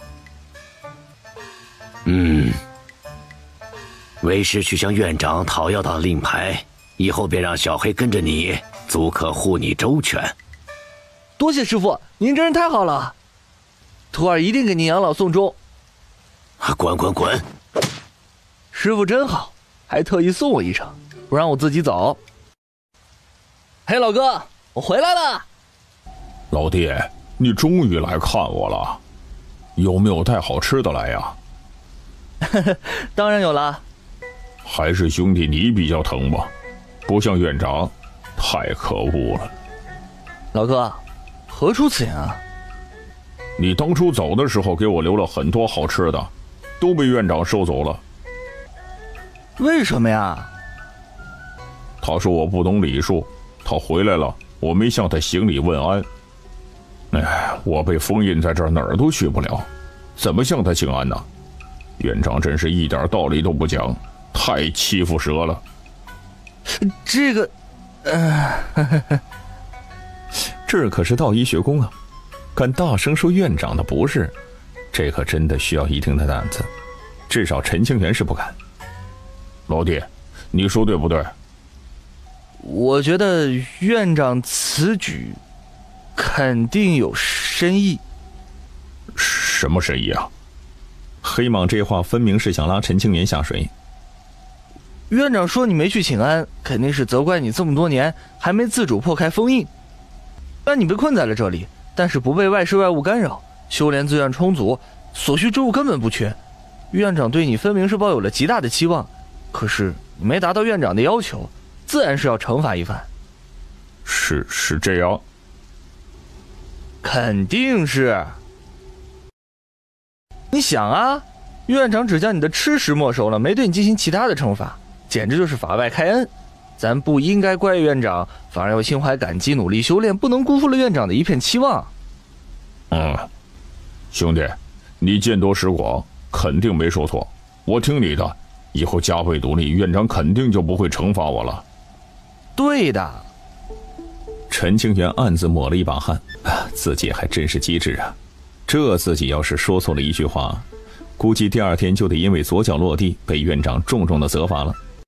小黑，真是太单纯了，让小黑跟着清源，一来可以护道，二来可以增加见识，以后啊不容易被骗。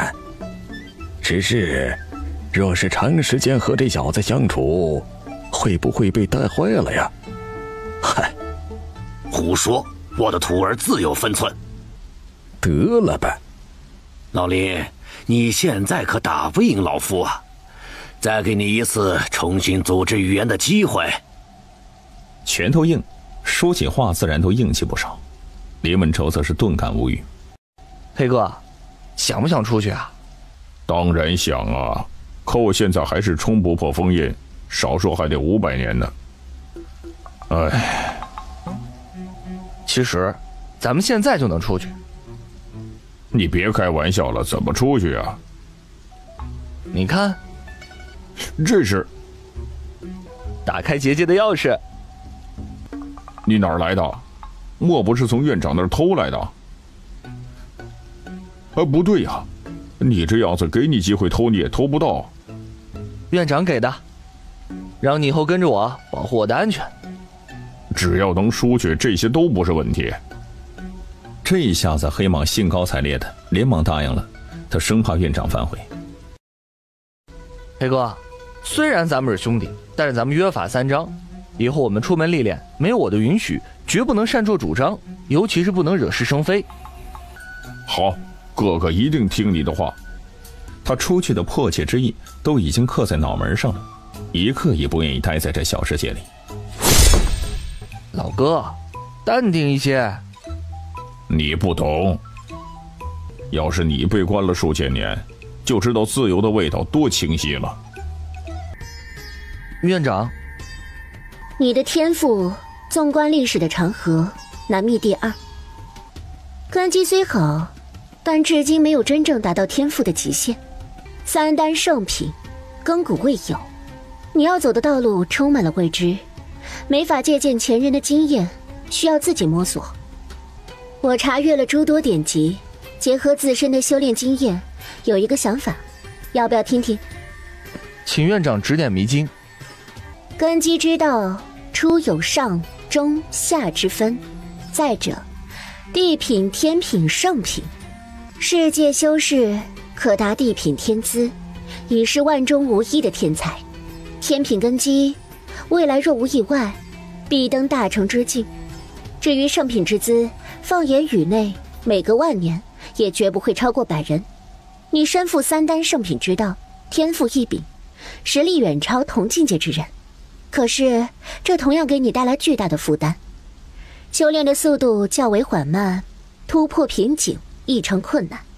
再加上你自身还有一根来历未知的道骨，前道之路必将坎坷。欲要触及顶峰，难度不小。若是循规蹈矩，你觉得自己能走多远？院长的话回荡在陈清源的耳畔。未来如何，弟子不知，只愿倾尽全力而前行，一息尚存，就绝不停下脚步。在这个世界上，意志力坚强的人不在少数，可真正走到山顶的人却只是寥寥数人。弟子愚笨，请院长直言。清源，你有没有想过，圣品之上还有道？众所周知，圣品根基乃是人世间的极限，其上怎么可能还有道路？在你之前，也未曾出现过3丹同体的现象。您的意思是，圣品之上真的还有路吗？不确认，也许没有，毕竟史册上并无记载。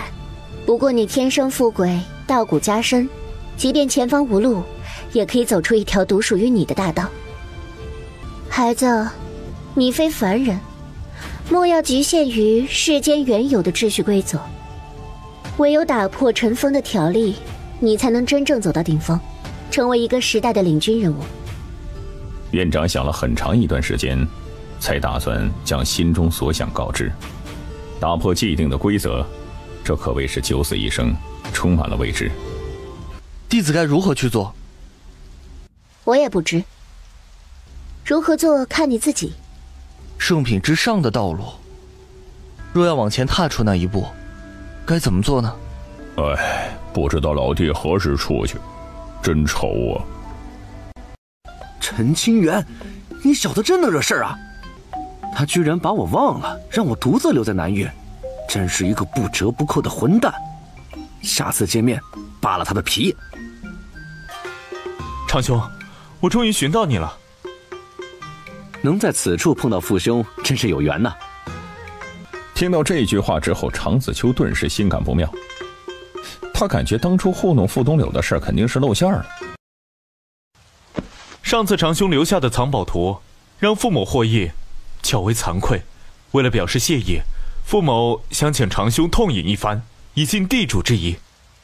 获益？是我听错了吗？还是此乃傅东柳的缓兵之计，让我放下戒心，寻到合适的机会对我出手？当日长兄苦寻宝地而不得，却被傅某夺了造化，当真不是傅某暗地里捣乱，而是缘分所致。啊！常子秋是越听越迷茫，不知所言，一脸的疑色。咱们寻个地方，一边饮酒一边详谈，如何？好。长兄为何不饮酒？是嫌弃这酒水不合口味吗？酒水极好，只是在下不知父兄的意图，暂时没有喝酒的兴致。不瞒长兄，自你走那一日后，于是傅东柳开始讲述起自己获取机缘的过程。道尊的来历隐瞒了，只说是得到了一位古老强者的传承。父兄，你莫不是在诓骗我？父母有何理由来欺骗长兄？而且那幅藏宝图是长兄千辛万苦所得，不然也不会跑到西疆来寻宝。他也没有敢反驳。所谓藏宝图其实就是陈庆元用特殊手法绘制的，但问题是傅东柳就这样莫名其妙的得到了古老传承，这可就太离谱太凑巧了吧。这是父母的一些心意，还请长兄收下。不必客气。还请长兄收下，这样父母的心里会好受一些。那我就厚颜收下了。这话都说到这份上，常子秋也不能再拒绝。简直太刺激了，真是没想到啊！误打误撞凑了狗屎运。来，饮酒。请。长兄身为北荒之人，对陈清源应该比较了解吧？直到现在，傅东柳也不清楚这藏宝图是出自陈清源的手，更不晓得当初跟随常子秋身旁的那个刀士，其实就是陈清源假扮的。还行。你觉得陈清源是一个怎样的人？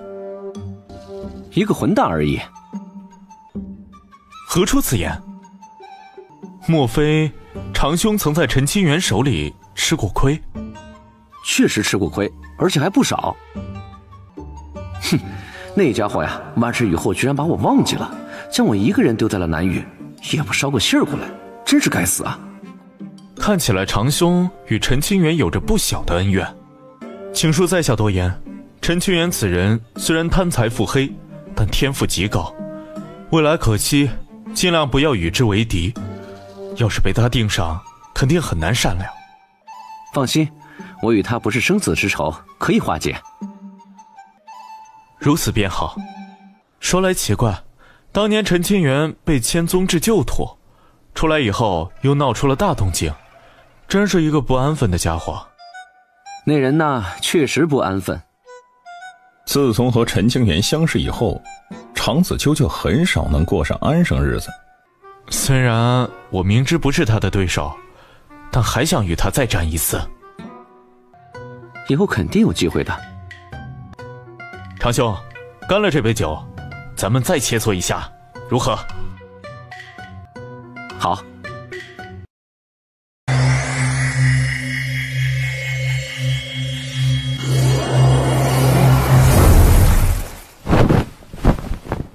院长，怎么了？没事。难道禁忌的天地异变不是陈清源引起来的吗？可是这段时间大道法则对道医学宫的压迫感十分真切，绝无虚假，真奇怪。你成功了吗？应该算吧。什么叫应该？以他的见识，竟是看不出任何一丝端倪。唯一可以肯定的是，陈清源绝对没有失败，他真的走出了一条全新的修道之路。这从未见过。对外千万不要说起这件事情，无论是谁。是。师尊呢？能说吗？不能。虽说你现在没被大道注意，但我可以肯定，你触及了大道之外的东西，引起了不小风波。此事不可外泄，对谁都不可提起。弟子知道了。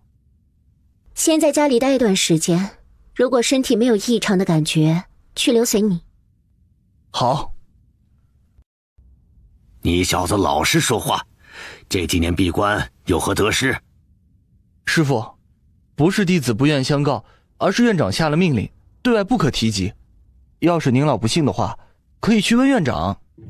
您放心，弟子的身体十分的健康，应该没有坏事。行吧。弟子打算出去走走，易容乔装，低调行事。弟子明白。你明白个屁！每次让你低调一点，你恨不得把天捅出一个大窟窿。为徒弟擦屁股，于真然虽然是不嫌麻烦，也肯定会积极去办，但他只害怕有一天陈清源闹出更大的乱子。让小黑陪着你出门，一定要看住他了，不可让他乱跑。有他为你护道，当时的老东西不出面，没谁可以伤到你。是，弟子一定看好黑哥。你小子别把他带坏了。弟子涉世未深，求坏了黑哥的沉静之心啊。说起胡话，陈清源可谓是眼不眨心不跳，一本正经。哎，师父还有什么好交代的吗？没了。你要是不想为师早早的作画，就少惹点事情，让为师多过几天安生日子。您老放心，弟子肯定不会主动惹事。行了，你可以滚蛋了。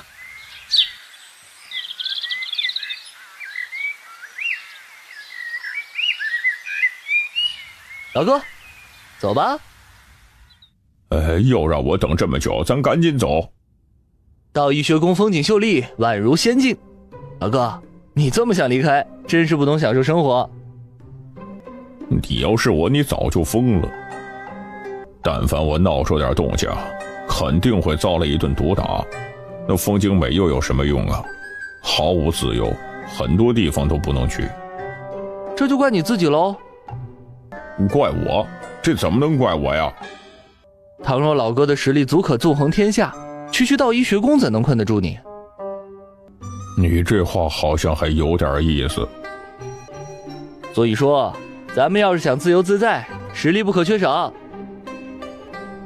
老弟此言在理。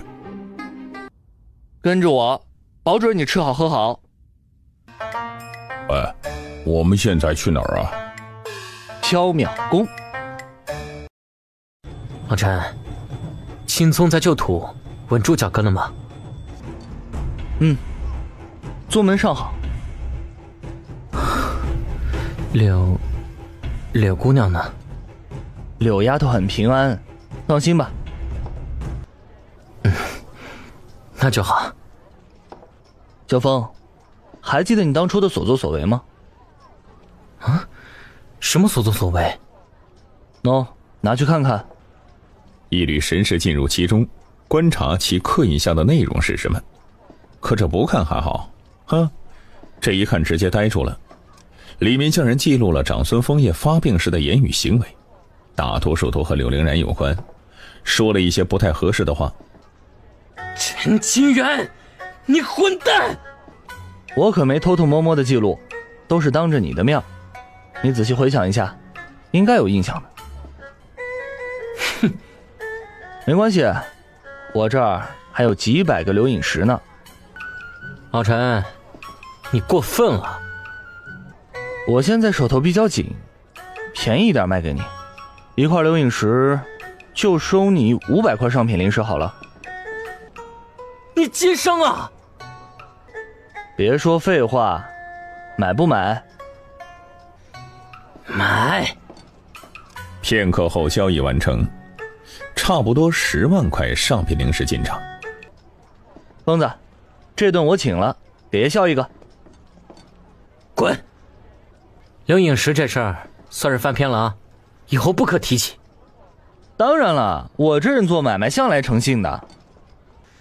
这辈子与你相识，真倒霉。毁掉了所有的留影石，长孙枫叶心情略微舒适，表情冷酷，生人勿近。本来我还想将柳师侄的留影石给你，看来没这个必要了。柳姑娘的留影石什么意思？不告诉你。你都这么倒霉了，还不赶紧远离我？陈兄，我刚才口误，你不要往心里去嘛。原本打算给你，可是现在不免费了。你说个数。贪财鬼，你上辈子穷死的吧？看你的诚意喽。拿去。老枫，你真的是太客气了，兄弟之间哪能这么见外呀？柳丫头，让我给你带一句话，下次见面之时，希望还能喝到你泡的茶。当真？爱信不信。哎，别走嘛，我信你。不瞒用了？没觉得被我坑了？我断然没有这样的想法，临时而已，动摇不了你我之间的兄弟之情。即便是被坑了，现在他也是心甘情愿的，乐在其中。拿捏自家兄弟，那驾轻就熟嘛。两人就暂且分别了。陈清源，你要是还没死，记得回个话。我就说忘记了啥事儿啊，原来是老常啊。犹豫了一下，他还是回了一句话，并且相约一个地方见面。老常，那个抱歉啊，这么久与你没联系。没关系，陈公子贵人多事儿，我常子秋可不敢耽误你的时间。忘了就忘了，没什么大不了的。哼，口头上的道歉毫无诚意，你总得表示一下吧。行，你说的在理。听到这话，陈清源立刻做出警惕的表情。原来想要好处啊，他也只能拿出上万块极品灵石，以及一些上等的茶叶和美酒，以示歉意。哼，这还差不多。老常，你变了，不像以前那般清心寡欲了。还不是因为你。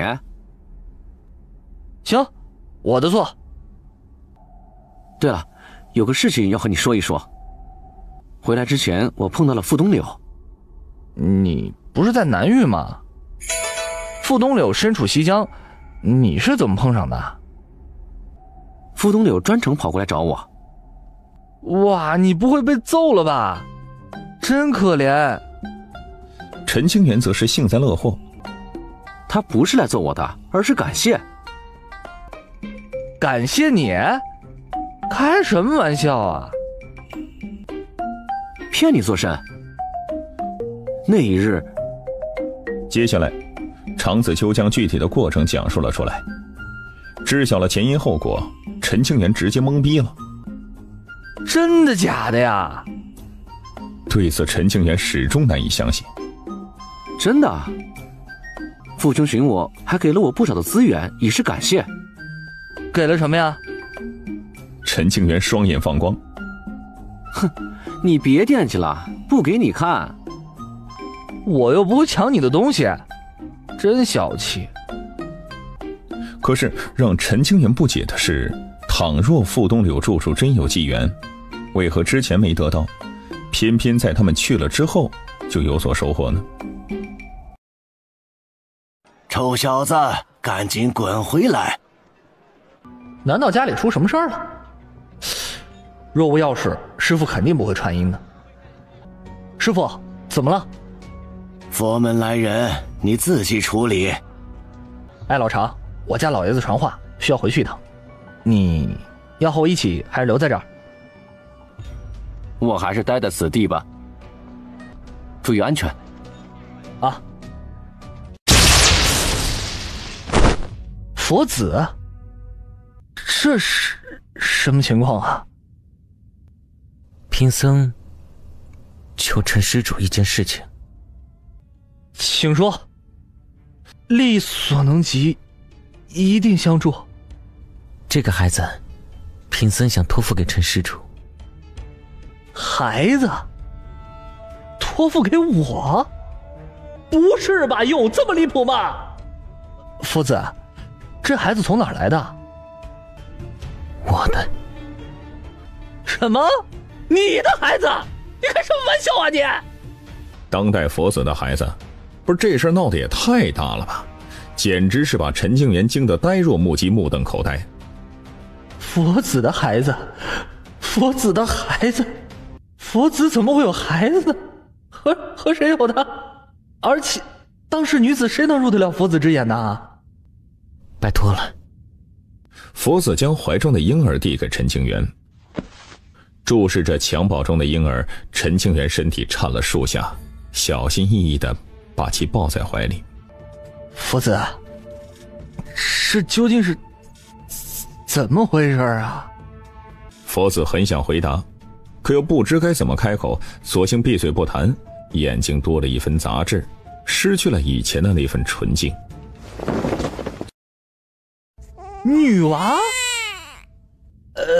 乖，别哭了，叔叔给你弄东西吃啊！哎呦，他一个童男之躯，哪会照顾刚出生半年左右的小女娃呀？贼老天哪，为什么要这么折磨我呀？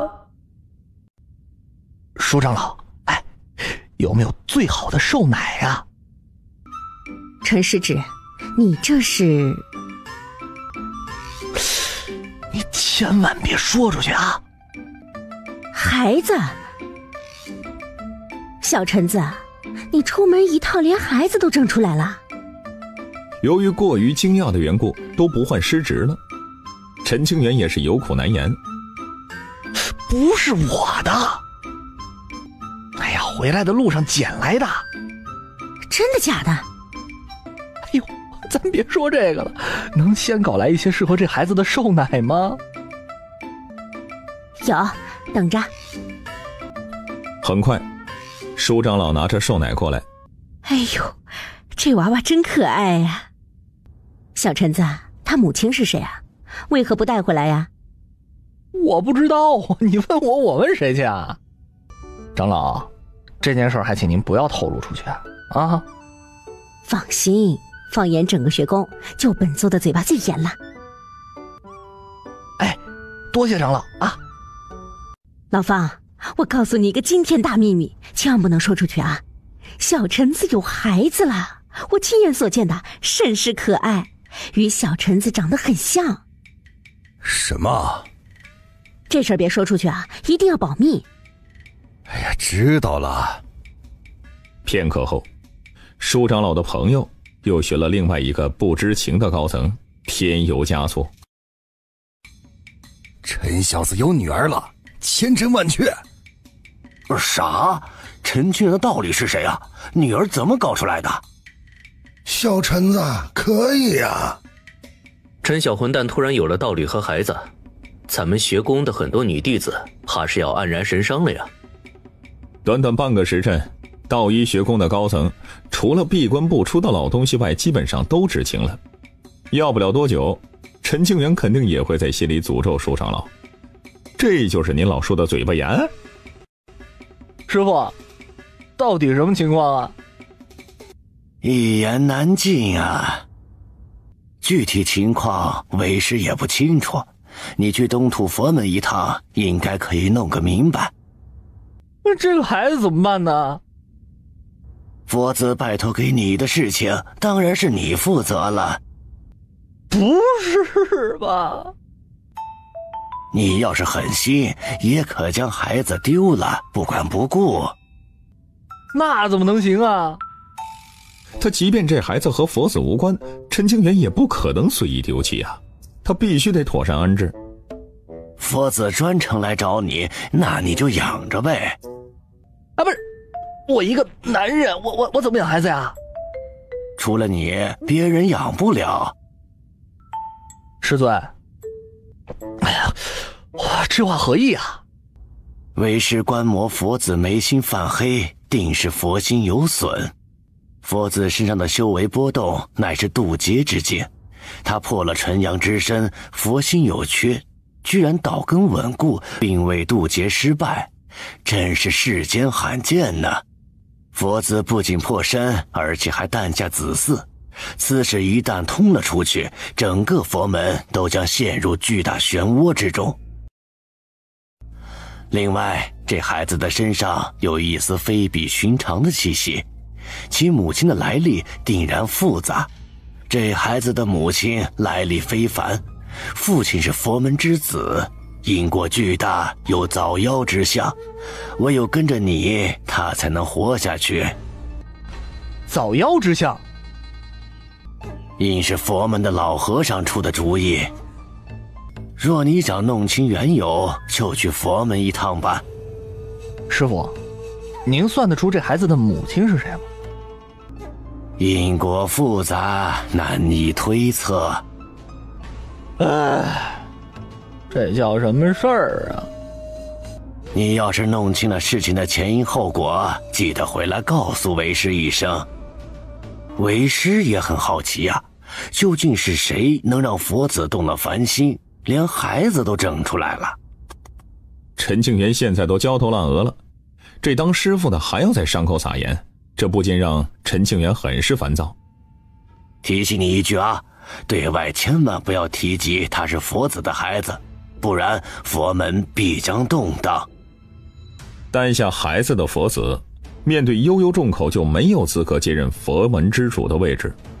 若干年后，那老和尚作画，佛门即将后继无人，佛门必会分崩离析，东土也定然会大乱。我知道了。若不想这女娃夭折，便悉心照料。于琛然当然明白佛门的意图，这是想借用陈清源的复杂因果，改变小女娃的命数。哎呀，我得去东土一趟，不然心里堵得慌。陈清源害怕自己魔怔了，定要弄个明白，图个心安。最主要的原因还是很好奇佛子的八卦。这莫名其妙身边多了一个孩子，真是意外啊！狼牙世子算无遗漏，我算是见识到了。哎呀，头疼啊！完了，我的一世英名就此尽毁。灵寿院的舒长老，您老的嘴巴可真严呐！这才过了多久啊？但凡能叫得上名字的老家伙，全都晓得了。陈师之，让老朽看看你的宝贝女儿。咱们学宫多了一个小徒孙，这是好事儿。小臣子，你的道侣是谁呀？哪家圣地的天之娇女？众人对陈庆元莫须有的道侣十分感兴趣，陈清源则是站在原地，可谓是生不如死。这孩子真可爱，很像小臣子呀。我也觉得很像啊。真漂亮的女娃娃呀，好想抱一抱啊！都不是我的种，哪儿像啦？可不管陈清源怎么解释，说是外面捡回来的，众老全然不信，认定了这就是陈清源的亲生女儿。好吧，你们的辈分和拳头都很大，你们说了算。佛子，你欠我的，这辈子都还不清了。你这是准备去找孩子的娘亲吧？也是，不能让孩子与母亲分开太久。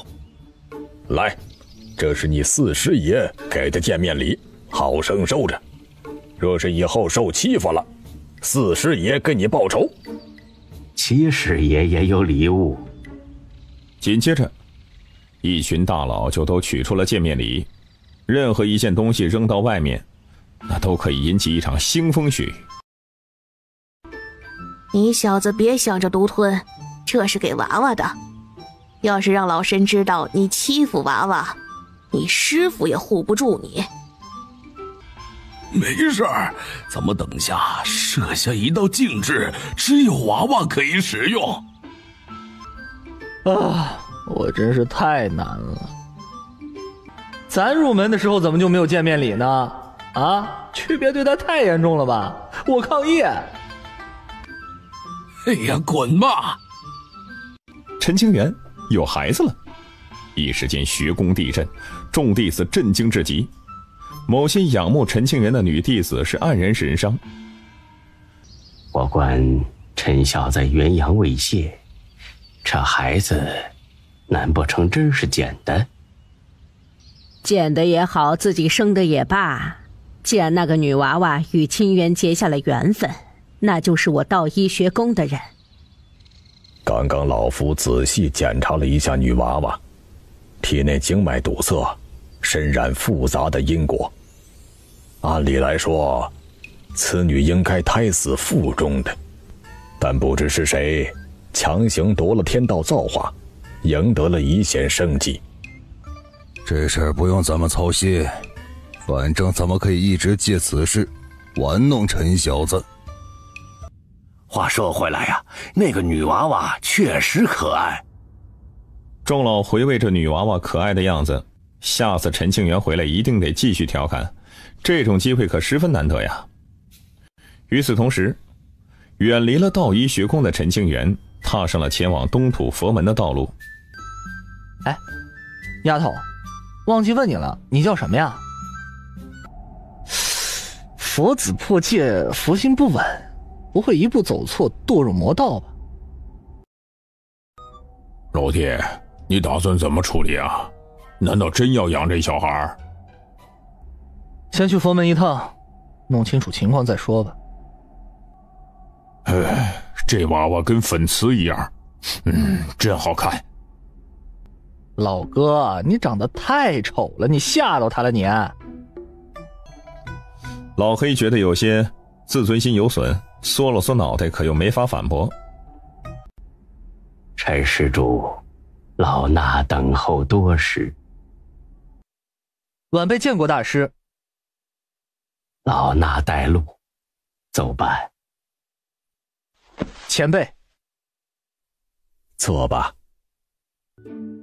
老和尚，您德高望重，总得给我一个解释吧。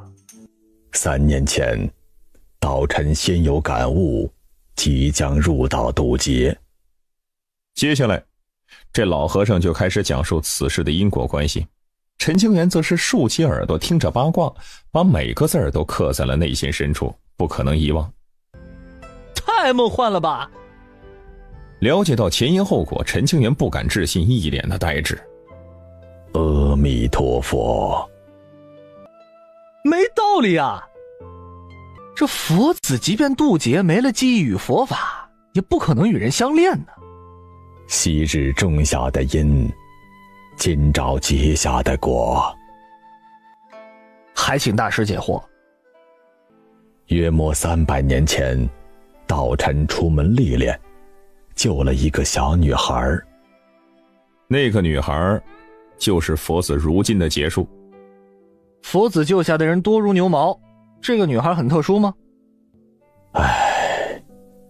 幽族之人。幽族？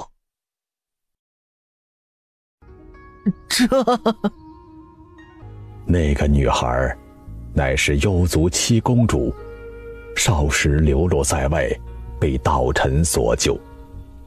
今朝相遇，是命中注定的一场结束，也可能是魔族大能的暗中推动，欲要毁了佛门的未来啊。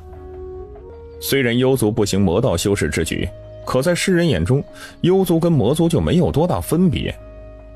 这事儿真的很难解决。有你在，应该可以渡过难关。您老也太看得起我了吧？这个孩子能否平安存活，就得看陈施主愿不愿意亲自抚养了。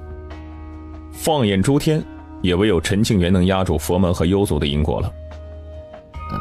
我尽力而为。有劳陈施主了。不用客气。晚辈还有一事疑惑，敢问佛子现在何处？道尘之心已乱，若长留于天地之间，必生魔念，因而他孤身踏进镇魔塔，情况未知。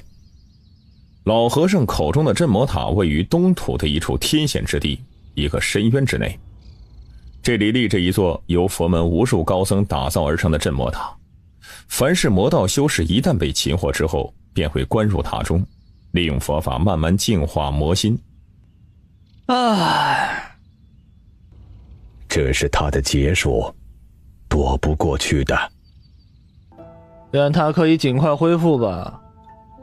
幽族的七公主生下娃以后去哪儿了？感染佛门气息，强行生下因果之子，身受重伤，如今位于幽族的深宫之内。能让佛子动心的女子，真想亲眼见见。若有缘，自会见。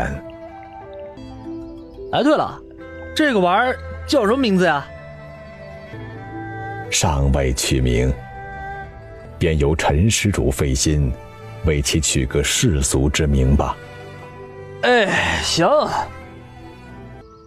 老衲还需诵经，陈施主可还有疑问？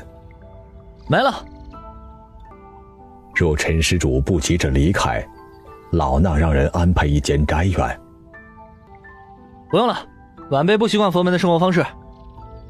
于是陈庆元和老和尚道了别，转身离去。世人说佛门伪善，一群秃驴，却不知正是这群光头护住了东土万界的安宁啊。诚然，确实有些佛门败类，但是怪不得整个佛门。这些事儿轮不到我来操心。一座古城之内，一间风景优美的雅致别院，陈庆元住在了这儿，打算往后数年留在此地，把娃养大点再说。哟，爷，别扯头发！哎呦！陈依依就是女娃的名字。该启蒙了。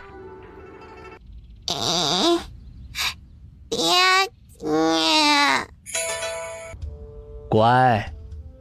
好想啃他一口。哎呦，老哥呀，你还是别露头了，你吓着玩了。我眼花了吗？还是我出现幻觉了？你不解释一下吗？捡的。哼！哎呀，爱信不信。哎，你的种，孩子他妈是谁啊？我还是童子之身，你眼睛瞎了吗？童子身这种东西完全可以伪造。狼牙世子当年的推算简直神了。老实说，这个孩子是不是你的私生女？你要是这么说话，咱就不喝茶了，必须得打一架啊！我闭嘴，咱喝茶。这真要打起来，常子秋肯定吃亏。这种丢脸的事儿，不能做。孩子叫什么名字啊？陈依依。陈依依，姓陈，还说不是你的孩子。这孩子是否和陈庆元有着血缘关系，常子秋并不关心，他只知道这事儿可以用来调侃陈庆元，机会不多，需要得好好利用。你那日出门有事儿与我分别，原来是接孩子去了。滚！我说了几句实话，你还生气了？爹爹，老陈还说不是你的娃。睡醒了？你要是敢背刺我，下次有好事不带着你。爹爹，饿奶奶。依依，常叔叔抱抱。不要。喝了奶水后，依依又睡着了，躺在摇篮里睡得很香。我刚得到消息，江流白已经获得了通阳准帝的传承，一步踏至渡劫。准帝之道的传承引得无数强者蜂拥而至，一季内死了不少人，江流白受重伤而逃，下落不明。江流白乃是昆仑界的宝贝疙瘩，居然有人敢对他动手。江流白名声不显，只有少数人知晓其来历。再者，就算他的来历暴露了出去，也很难活着回到地州。准帝传承的无上造化足以让人疯狂。准帝留下的东西确实让人心动。对了，听说遗迹直接崩塌，那座孤峰也不见了。那座高山乃是通阳准帝的本命道宝，很可能被江流白顺走了。那小子运气真好。哎，不提他了。哎，还有没有其他的人闹事啊？还有一件大事，估计与你有关。当年我们身处南域，你独自外出办事，引得天罚之战，可还记得？自然记得呀。我听闻有一人从南域的地宫走出，就在地文结界的附近摆下擂台，邀战同境界的修行者，若有人可胜他，便赠予地宫内的一件宝贝。邀战同境界的修士？金丹之境。据说已有数百人尝试过了，可惜无一人获胜。不过自地宫内走出来的神秘人好像没有杀伐之心，极少伤害对手的性命，手下留情。他这是准备塑造战心，踏上一条属于自己的征伐之路，不堕祖上威名。这则消息一出啊，各大势力带上了门内最强的金丹弟子，即刻前往南域的地宫。听说想要和黄星眼对决，已经需要排队了，估摸着到了10年之后。陈兄，你与地宫的那个人是不是很熟悉？算是朋友吧。怎么认识的？缘分吧。随后陈庆元讲述了和黄星眼相识的画面，一个纯粹的废体，蹭酒喝得无赖。与太微谷地有着复杂关系的人，以前居然是一个废体。不聊这些了，以后有机会见面的，到时候你再当面问他。清源，速回！哟，院长亲自传音，莫不是学宫出大事了？陈兄，怎么了？哎，学宫有事儿，我需要回去一趟。我能帮得上忙的，你尽管开口。我比较缺零食，顺便你给我个30-50万的。你走吧。不送。小气鬼。走了。以前一人逍遥自在，闲云野鹤，为何不觉得孤单呢？院长，欢迎你回来，有事相求。若有事，您吩咐即可。本座要你前往神墙。什么？院长，弟子只有合体境的修为，哪有资格触及神桥啊？您在逗弄弟子呢？本座从不开玩笑。您让弟子前往神桥，要做什么呀？救人。救人？救谁啊？赵一川。谁？赵长老。这些年赵一川一直闭关，寻求突破至神桥的办法。前几日他神魂离体，本座施法查探，才知他魂入神桥，命悬一线。院长没办法将他的神魂带回来吗？本座暂时不可踏足神桥。院长沾染上了一丝禁忌，再加上伤势尚未痊愈，此刻进入神桥不仅救不了赵一川，反倒还会把自己搭进去。连您都没办法，弟子如何能帮得上忙啊？你可以，你乃千宗之人，因果复杂，本座给你护身之法，可保你短时间内在神桥无恙。我真的能行吗？难道你不行？这话从院长嘴里说出来，总觉得怪怪的。陈清源尬了一下。若是院长认为弟子可以帮得上忙，弟子愿意一试。尽快将赵一川的神魂带回来，不可久留。行。嘿嘿，院长，孩子可能要劳烦您照顾一下了。哎，一听话，留在这儿玩一会儿。好。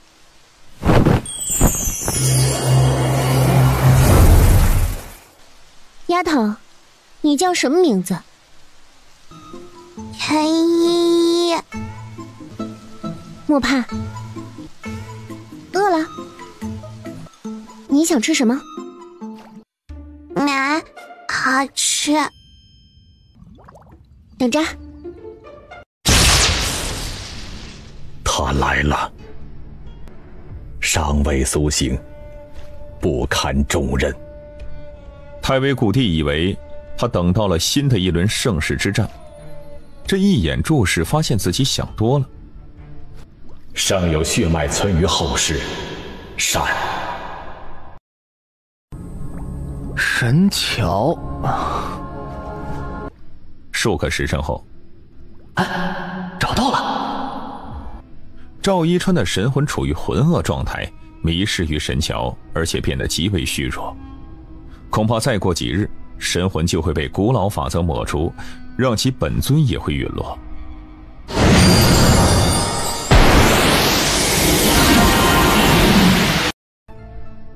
这也太顺利了，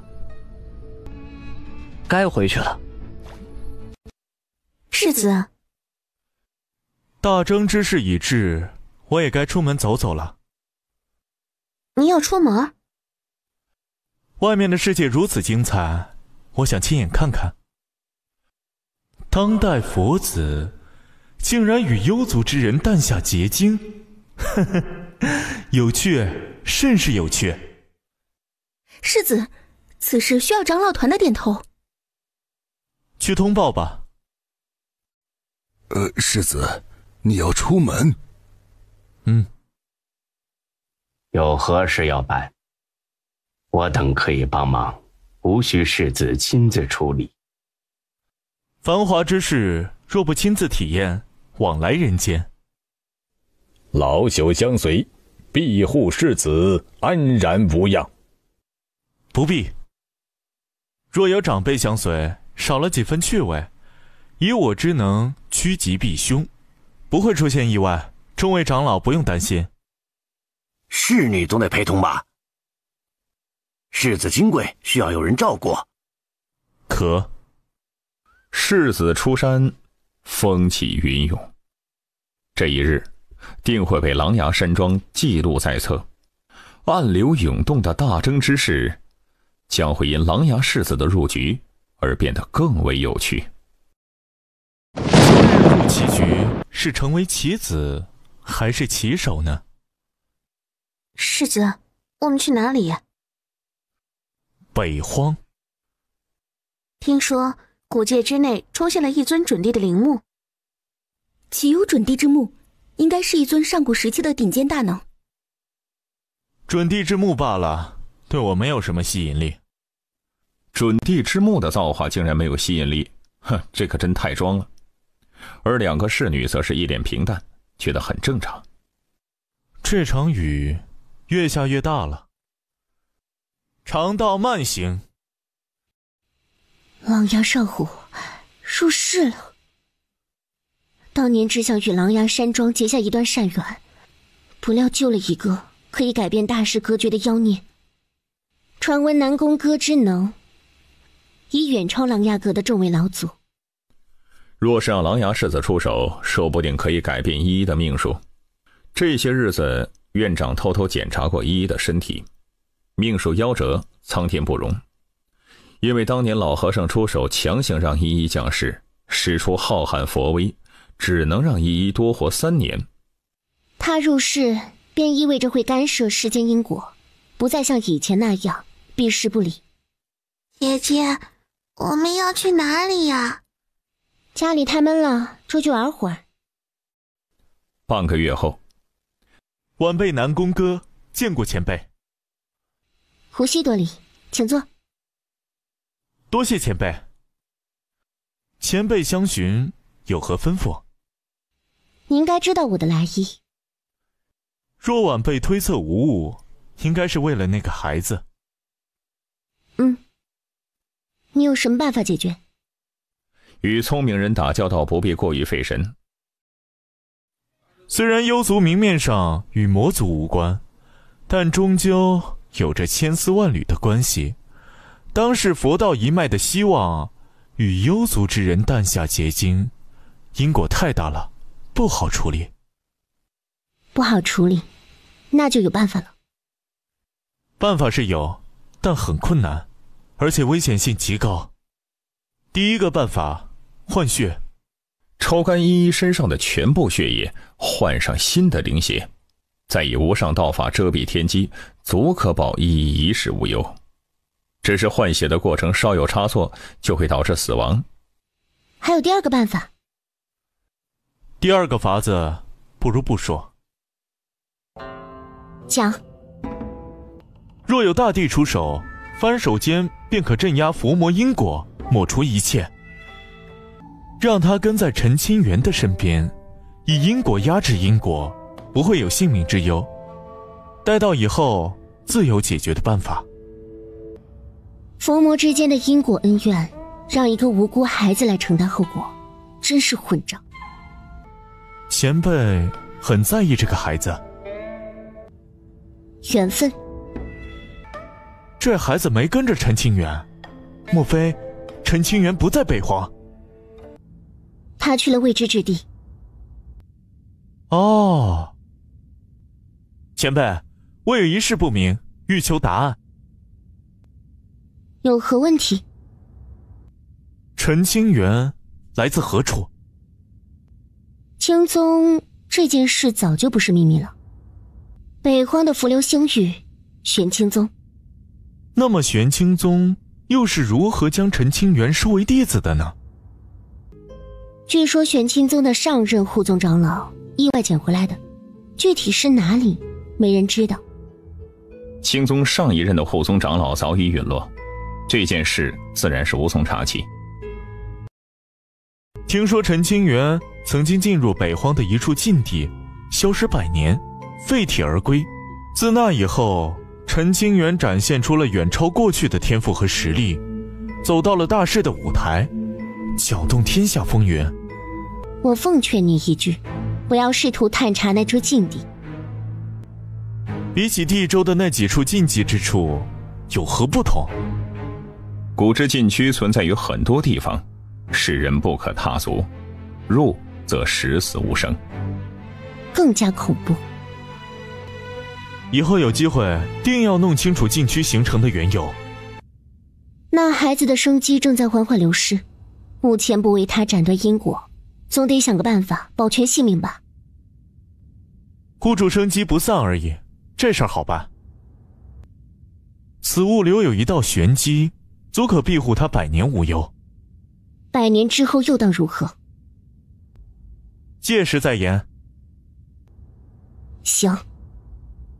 若前辈没别的吩咐，晚辈告辞了。嗯。改道，前往位阶星域。是。在下路过此地，天色渐晚，不知可否入内歇脚？我观你气质非凡，定是世间少有的天骄人物。可是，在我的记忆之中，并无阁下的身影。敢问一声，从何而来？琅琊阁。你是传说中的琅琊世子？传说不敢当，苟活于乱世罢了。贵客临门，今天不是一个平凡的日子。世子来此，寻我何事？仰慕鲁先生已久，特来一见。我只是一个废人而已，没什么好见的，让世子失望了。谁说我失望了？能与鲁先生见面，在下三生有幸。我欲邀请鲁先生游山玩水，不知先生可愿？我喜欢清闲读书的生活，怕是只能辜负世子的好意了。游历山水，体悟红尘，读书万卷，不如行万里路。冬雪，将鲁先生的生活物品和书籍全部收好，不可损坏。是。世子这般强求，何必呢？请先生原谅在下。罢了，带路吧。佛门内部的一个高层趁老和尚闭关之际，寻到了佛子和幽族有关的证据，将其暴露了出去。不可能吧？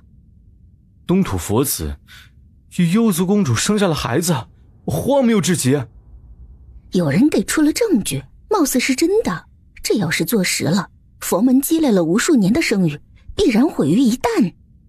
佛门寄予厚望的佛子居然破了色戒，这事真是有趣。一时间，诸天震动，各界势力都落井下石。佛门一下子就处在了大势风暴的核心位置。师弟，你这次修为提升巨大，没有隐患吧？师兄放心，并无隐患。如此便好。啊，我记住了。哎呀，不聊这些琐事了，来，喝酒。兄弟俩喝了数坛美酒，聊着往日的趣事，欢声笑语，自是不提。老吴，在做什么呢？几十年了，闭关修炼可有收获？还行。哎呀，跟你喝几杯茶，明儿我就走了。我也去。哦，你身怀一块地兵碎片，出去以后很容易被人惦记。大征之时，岂能躲藏于角落？话虽如此，但是青宗的长辈会同意吗？陈兄啊，你莫不是忘了一件事情？按照辈分，我才是青宗最大的。算起来还真是，大部分长老都得需要称呼吴君言为师叔，某些长老更是得唤其为师祖。换个话题，你以后出去有什么方向？我欲前往东土。东土？你去那里做甚？还记得当年的百脉盛宴吗？我得了一本古经，乃是太微大帝所留。古书上写着一句话：如果有缘，可往东土。哦，原来如此呀。外面可有变化？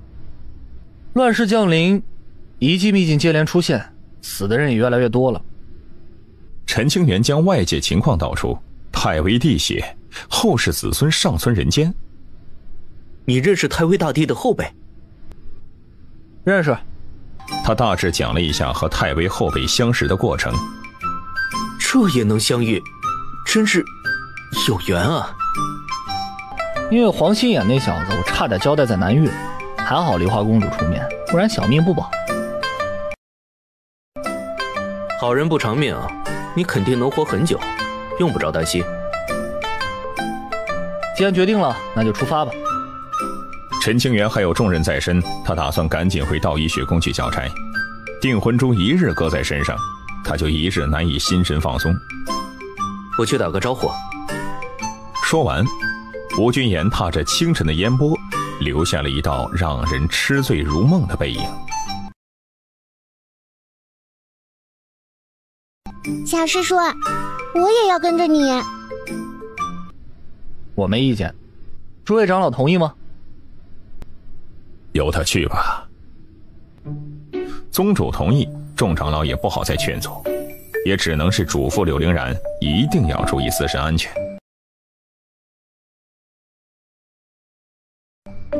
弟子走了。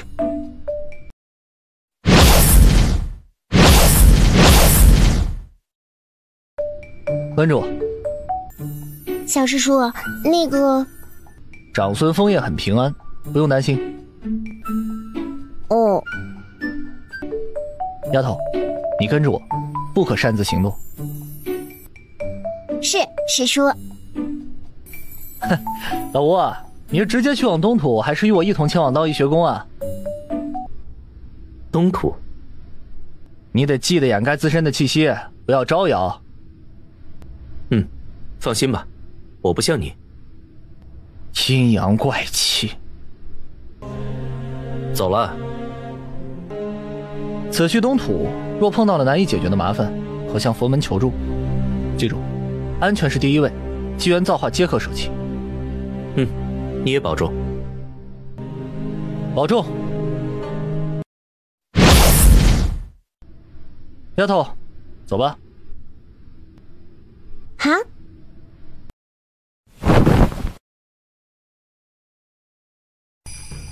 小师叔，我能进去吗？自然可以，有我在，不必担心。弟子回来了。那一日镇府法则大变，你去了何处？旧土。旧主。相隔如此之远，不可思议。我也不知道情况，突然就抵达了旧土。罢了，不说这些了。赵一川的神魂带回来了吗？给。院长，依依呢？你还记得依丫头呢？这段时间劳烦院长照顾依依了。依丫头刚吃了东西，待在客房睡觉。这玩意儿是真能吃，隔2个时辰就要吃东西。为何她的身体没有任何的变化呀？夭折之相，活着变异不易。除非斩断她身上的因果，不然永远也长不大。而且她的心智不曾改变，依旧停留在10年前。估计也是感觉到屋内有人，依依没了睡意，她缓缓睁开眼睛，坐起身子，看到了站在床边的陈清源。依依，爹爹回来了。抱歉啊，因为一些事情耽搁了。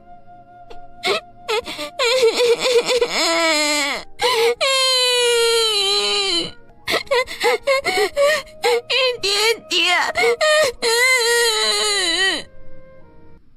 本座养了他10几年，也没见他这么轻。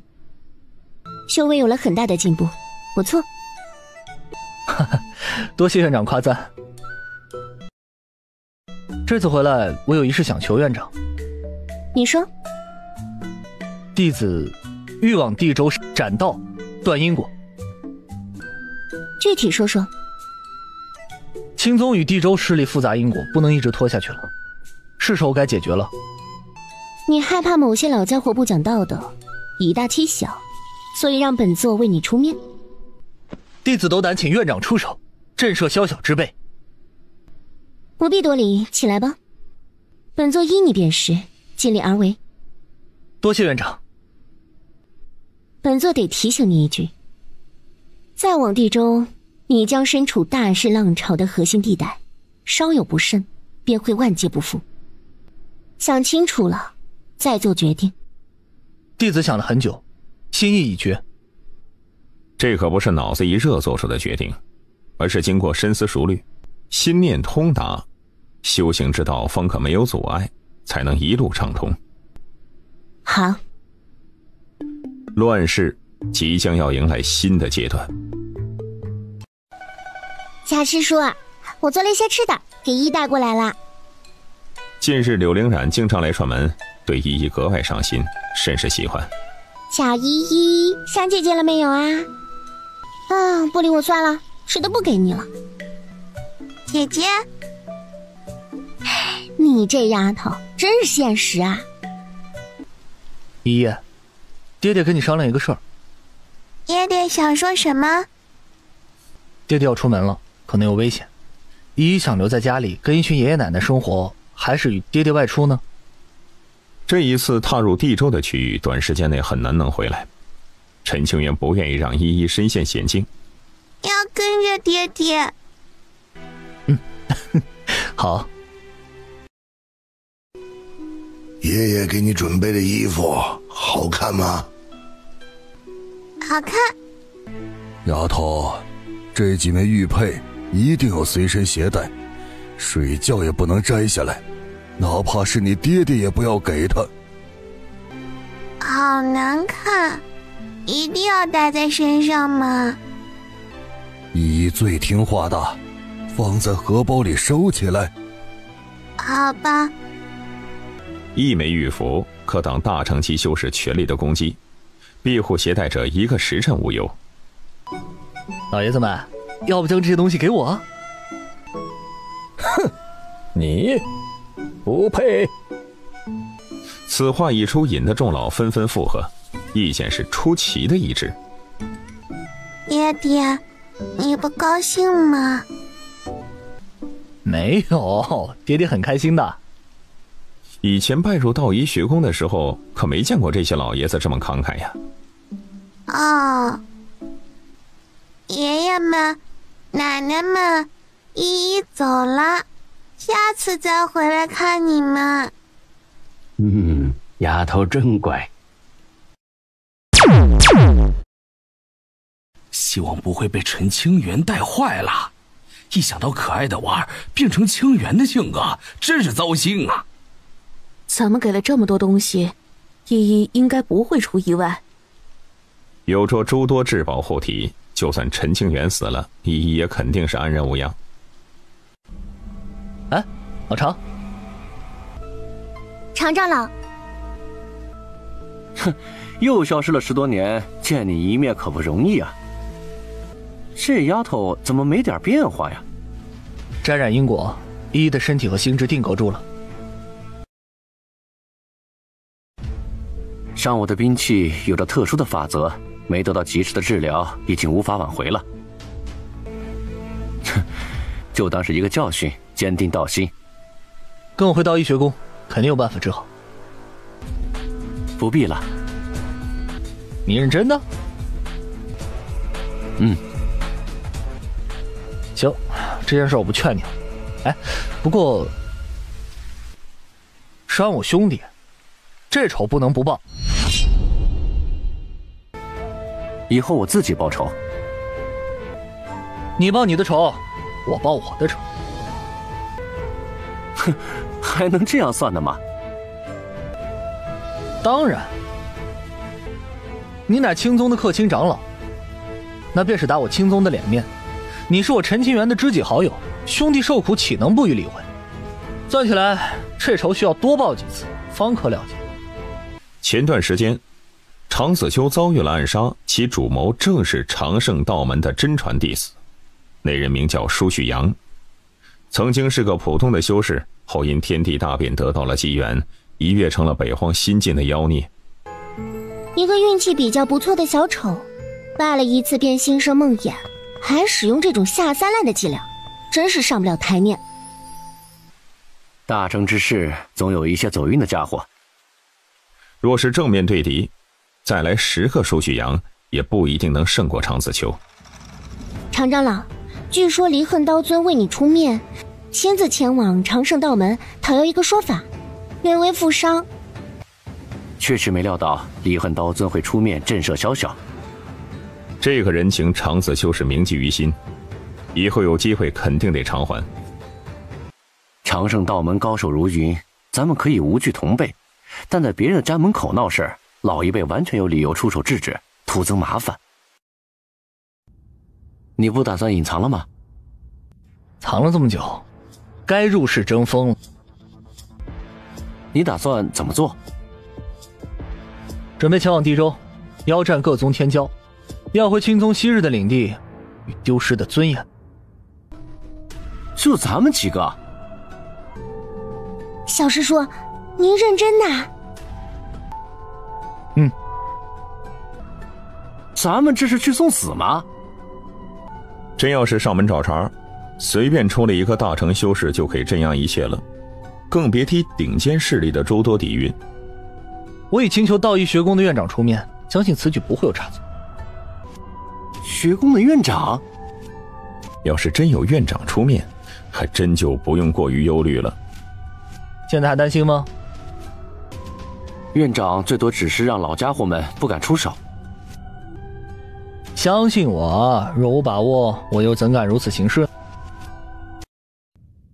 陈先生，我家世子有请。世子出山了？请陈先生随我来。走。客已至，须相迎。陈道友，又见面了。世子，茶已泡好了，请进。以南宫哥的能耐，早就已经推算出陈庆元等人要途经此地，特地早到了几日等候于此。茶香扑鼻，隐隐促使着天地灵气涌入体内。这一缕茶香竟是可以比得上100日的苦修。道茶，如此珍贵的茶叶，世子还真是舍得呀。招待贵客，理应如此。哈哈，谢了。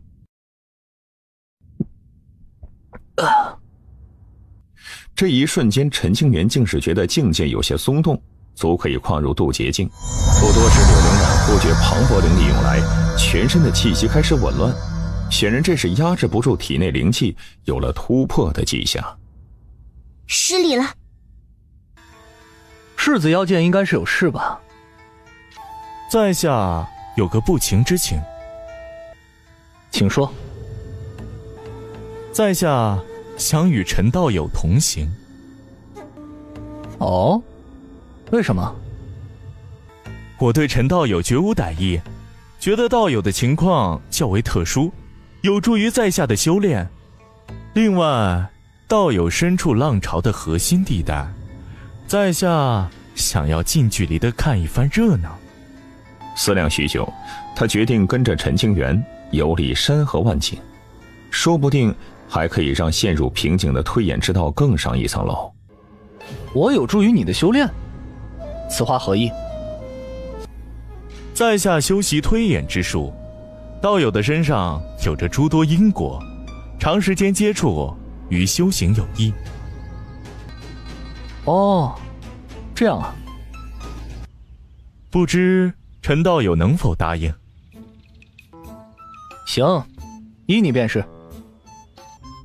多谢陈道友。看在这杯茶水的份上，也不好拒绝你啊。当年你说我会有一个孩子，真被你算中。命中注定。事先声明啊，世子若是要与我同行，以后免费为我算卦一次。陈清源觉得以后肯定是有用得着南宫哥的地方，提前预定不用付账。可以。这对南宫哥而言是不值一提的。数个时辰以后，柳灵染突破成功，修为达到了化神后期。姑娘不必多礼，出发吧。来到了边界古城。他居然在这里，有趣。刚刚抵达，南宫哥便推算出了一些熟人踪迹。谁啊？您很快就知道了，他已经过来了。片刻后，是你？哎，江流白，你这什么情况啊？自从获得传承，这江流白就被北方的各方势力和老家伙们给盯上了。为了躲避追杀，他是四处逃窜，落得十分狼狈。说来话长，说吧。紧接着，江流白就讲述了自己最近的遭遇。你乃昆仑界的高徒，难道就没有护道人吗？原本有，被我拒绝了。哎呦，真惨呐！帮个忙，带我离开北荒。当你欠我一个人情。好。还有一件事你别忘了，上次你欠了我的路费5000块上品灵石，这次你若相随，路费肯定不能少吧？给你。爽快。有了江流白这麻烦，肯定是不能乘坐商船了，唯有自己开路。自己开道能行吗？能。谁的战车？这是打算独自横渡界海吗？要不要过来调查一下，防止通缉榜的趁机逃脱？查。最近通缉榜上冒出不少的人物，抓到一个便是血船。停下，按律搜查。搜查？自古以来混乱界海什么时候有了这个规矩？陈道友。谁不知陈清源乃是万古唯一的妖孽，只要不死，未来注定会站在大势顶峰。得罪这样的人物，除非脑子被驴踢了。回答我的话。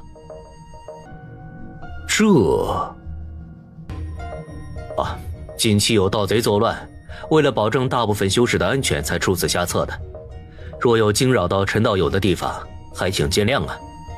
哼，盗贼作乱，你以为我这么好糊弄吗？往东40万里，据说有一伙盘踞多年的匪徒，人数多达5000；往南27万里，盗宝贼人横行，经常劫杀过路之人。往西北，这些盗匪的消息想必很多人都知情，甚至有人受到过迫害。诸位既然打着惩处盗匪的名义，为何没有半分行动，偏偏要来挡住我的去路？莫非想要劫杀于我？万不敢对陈道友生出歹心呐。一旦被陈庆元扣上帽子，那估摸着小命不保了。大势力的恩怨争锋，小人物是绝技不想参与进去。这么多横渡界海的盗宝车船，你们不去拦截，唯独挡了我的路，很难让我不多想。抱歉。按照消息内的陈庆元的脾性，从须弥戒指里拿出上万块极品灵石，双手奉上，解除误会。我等的过错，还请陈道友不要计较，一点心意请收下。既是误会，那便算了。多谢陈道友的理解。白白损失上万块极品灵石，这相当于1/3的家底儿，肉疼啊！看在你们不容易的份上，要不要进来检查一下？这个又想探查，又怕得罪陈庆元。哎，事先声明，如若没找出你们口中的盗匪，需要给予我一定的赔偿。有这狼牙世子坐镇，肯定有办法压制江流白的本源气息。也正因如此，陈庆元才有恃无恐，毫不担忧。不了，陈道友人品高尚，肯定不会与盗匪为伍的。我等失礼了，告辞。为了不赔钱，连人品高尚都说出来了，这就叫什么？睁眼睛说瞎话。此去路途遥远，估计要月余。这个娃娃莫不是佛子之女？灵性十足，可体内经脉堵塞，全身透着死相。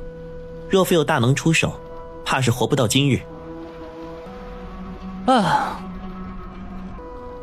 不聊这些，咱们还是谈谈陈道友的后续打算。我的打算？这有什么好聊的呀？陈道友莫非忘了，以后在下与你同行，总得知道接下来该去往何处吧？此去地州，只为讨债。麻烦来了。但凡敢在混乱界海讨生意的家伙，那可没有什么善茬啊。都是高手众多，实力强劲。原来是最近名声大噪的陈清源，没想到咱们逮到一条大鱼了呀！交出过路费，便可平安离去。陈清源轻轻摇头，拒绝的很是干脆。我以为你背景深厚，我等便不敢伤你。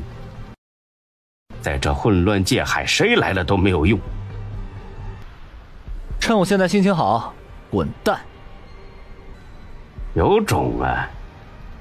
众盗匪已经探查过了，战车内绝对没有高手的气息波动。也正是这样，他们才敢来施压，依然不惧。老哥，休息这么多年，出来干活了？一道黑光从衣袖闪出，老黑身体抖动几下，竟然有人吵了他的美梦。大成凶兽啊！这条黑蛇是大成期的灵兽，大成跌峰的凶兽，撤，快撤！前辈饶命啊！顷刻之间，战船上的所有人也都是尽皆的化为乌有。难道兄弟不想让他们死？哥，你杀人就行了，战场上的宝贝资源也都被你毁了，浪费呀！我的错，我下次注意。哎呀，太可惜了，该赶路了。小肠子，你藏的酒呢？前辈，给。以前你欺负我的账，我每笔都记得。每隔几个月，记得给我买几壶好酒，那就一笔勾销。行。真乖。老黑甚是满意，这样的生活才是他所向往的嘛。如果可以，他这辈子都不想回道医学宫了。爹爹。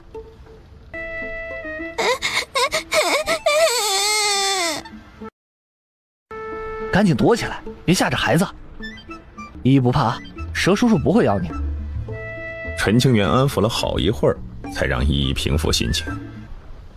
爹爹，我饿了。奇怪的相处方式，貌似这个丫头才是真正不能得罪的人。1个多月以后，多谢相助，以后若有机会，必定偿还此次恩情。没还我人情之前，千万可别死了。闻声江流白轻笑不语，转身而去。第一步，你打算落向何处？玄冰门。玄冰门位于江烈星域，传承数十万年，主修冰系道术。听你的。走，出发。江烈星域的北边，青宗的陈清源，这家伙过来干什么？估计来者不善呐。玄冰门与青宗虽有旧怨，但也只是祖上掠夺资源。据青宗古籍记载，玄冰门祖上杀了青宗上百人，不然怎么可能把冰原地带收入囊中？陈道友今日来我玄冰门，有何意图？素闻玄冰门天骄众多，今日来此，只为与同境界之人论道。世人皆知，陈道友以合体修为，于北荒长盛道门之地力败渡劫尊者，方圆万古，也很难寻到同境界的对手。玄冰门的合体修士，无人能与陈道友抗衡，请回吧。玄冰门这是怕了吗？守身长老沉默不言。16万年前，玄冰门大举进犯冰原地带，杀了青宗过百人。那个时候，玄冰门害怕吗？老夫获见玄冰门的大长老。刚才陈道友所言之事，确实是玄冰门祖上所为。大势争锋，资源抢夺，难免有所伤亡。事情过去这么久了，陈道友为何不肯放下？哼，人性自私，抢夺资源乃是常事。不过玄冰门抢了东西，杀了人，难道还不允许后人报仇吗？话虽如此，但毕竟不是我等所为，乃祖上之举。陈道友若愿以和平的方式解决此事，玄冰门一定尽力配合。资源之地，能者居之，没什么好说的。他要做的事，那就是为青宗讨回一公道，为死去的祖上先贤出口气，就这么简单。至于阁下的一句祖上之举，便想轻易抹除这段过往，未免可笑。难道玄冰门的后世子孙没受到祖上余荫吗？受了恩惠却又不愿意承担相应的责任，世上哪有这样的道理？所以陈道友想做什么？百类腰斩玄冰门渡劫6境以下的全部修士，百战之局，恩怨自解。今日登门，腰斩玄冰门的中流砥柱，百战之局生死无论，以此法为青宗那些先贤送行。好，便依陈道友。我若有一举落败，青宗与玄冰门的旧怨一笔勾销。若百战皆胜，玄冰门当如何处理？百战皆胜，你这么有把握吗？事在人为吗？你若真的全胜，想要什么？玄冰门府库1/4的资源，数十万年的积累，莫说1/4了，就算是1/10，都可以砸死一大片的一流势力。陈道友莫不是在开玩笑？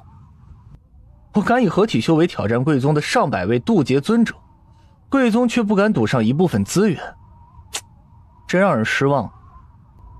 等着，此子太过狂妄，必须将其镇压。他的性命不可取，但可以给予一些教训。口出狂言，跟所有我宗1/4的资源抵御，坚决不能答应。本座承认他乃万古妖孽，世上难觅第2人，可想以合体之身战胜上百位渡劫尊者，他过于荒谬，绝无成功的可能性。真要深究，其实陈清源很客气了。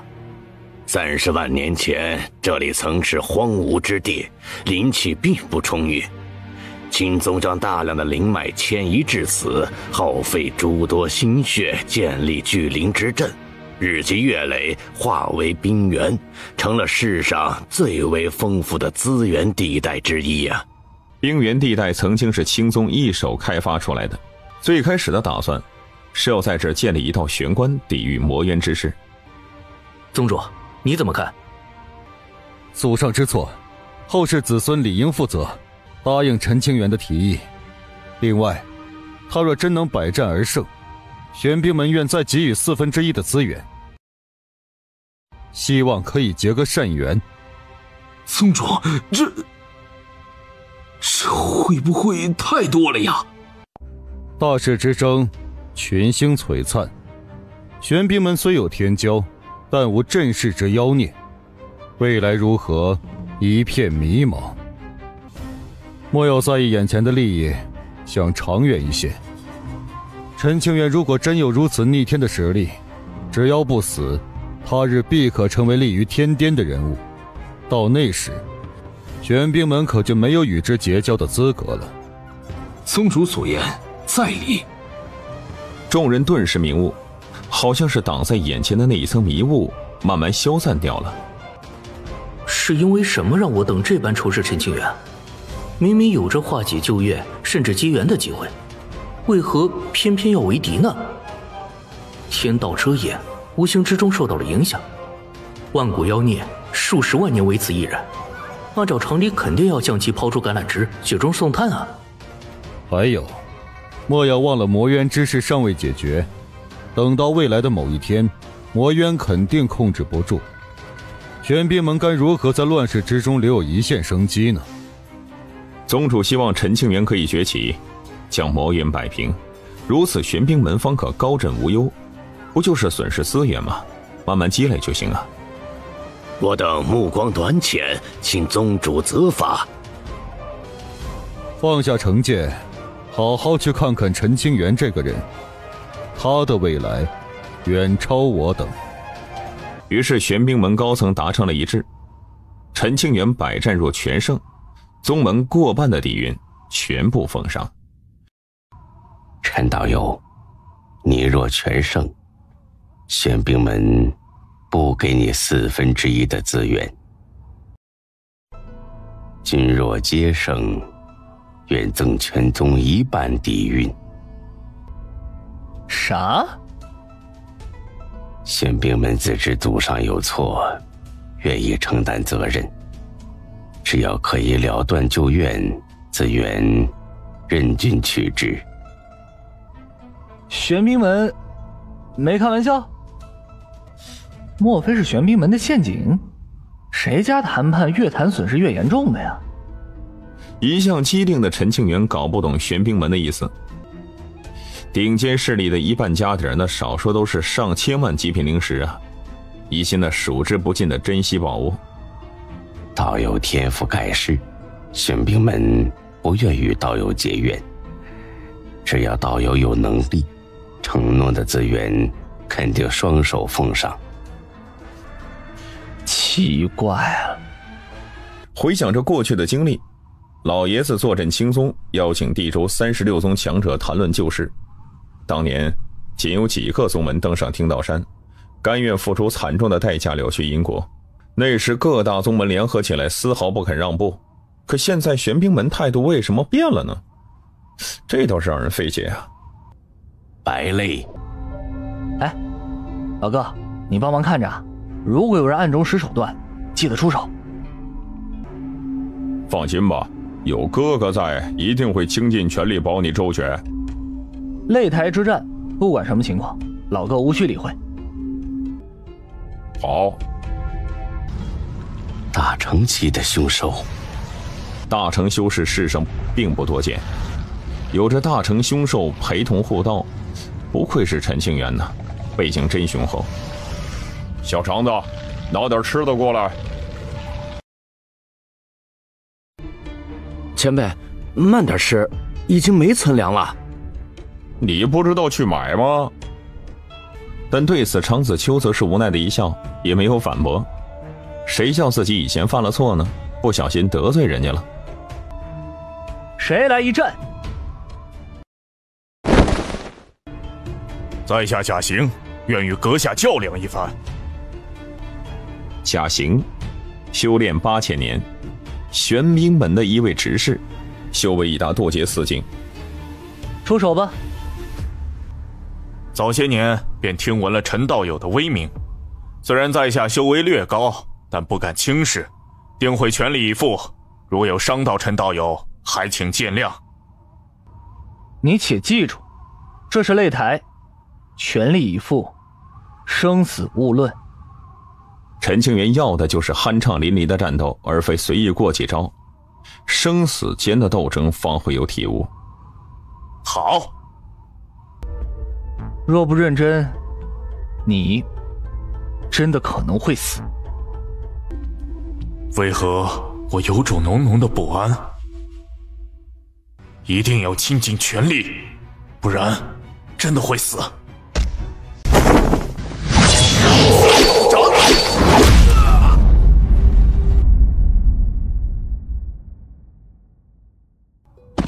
我败了。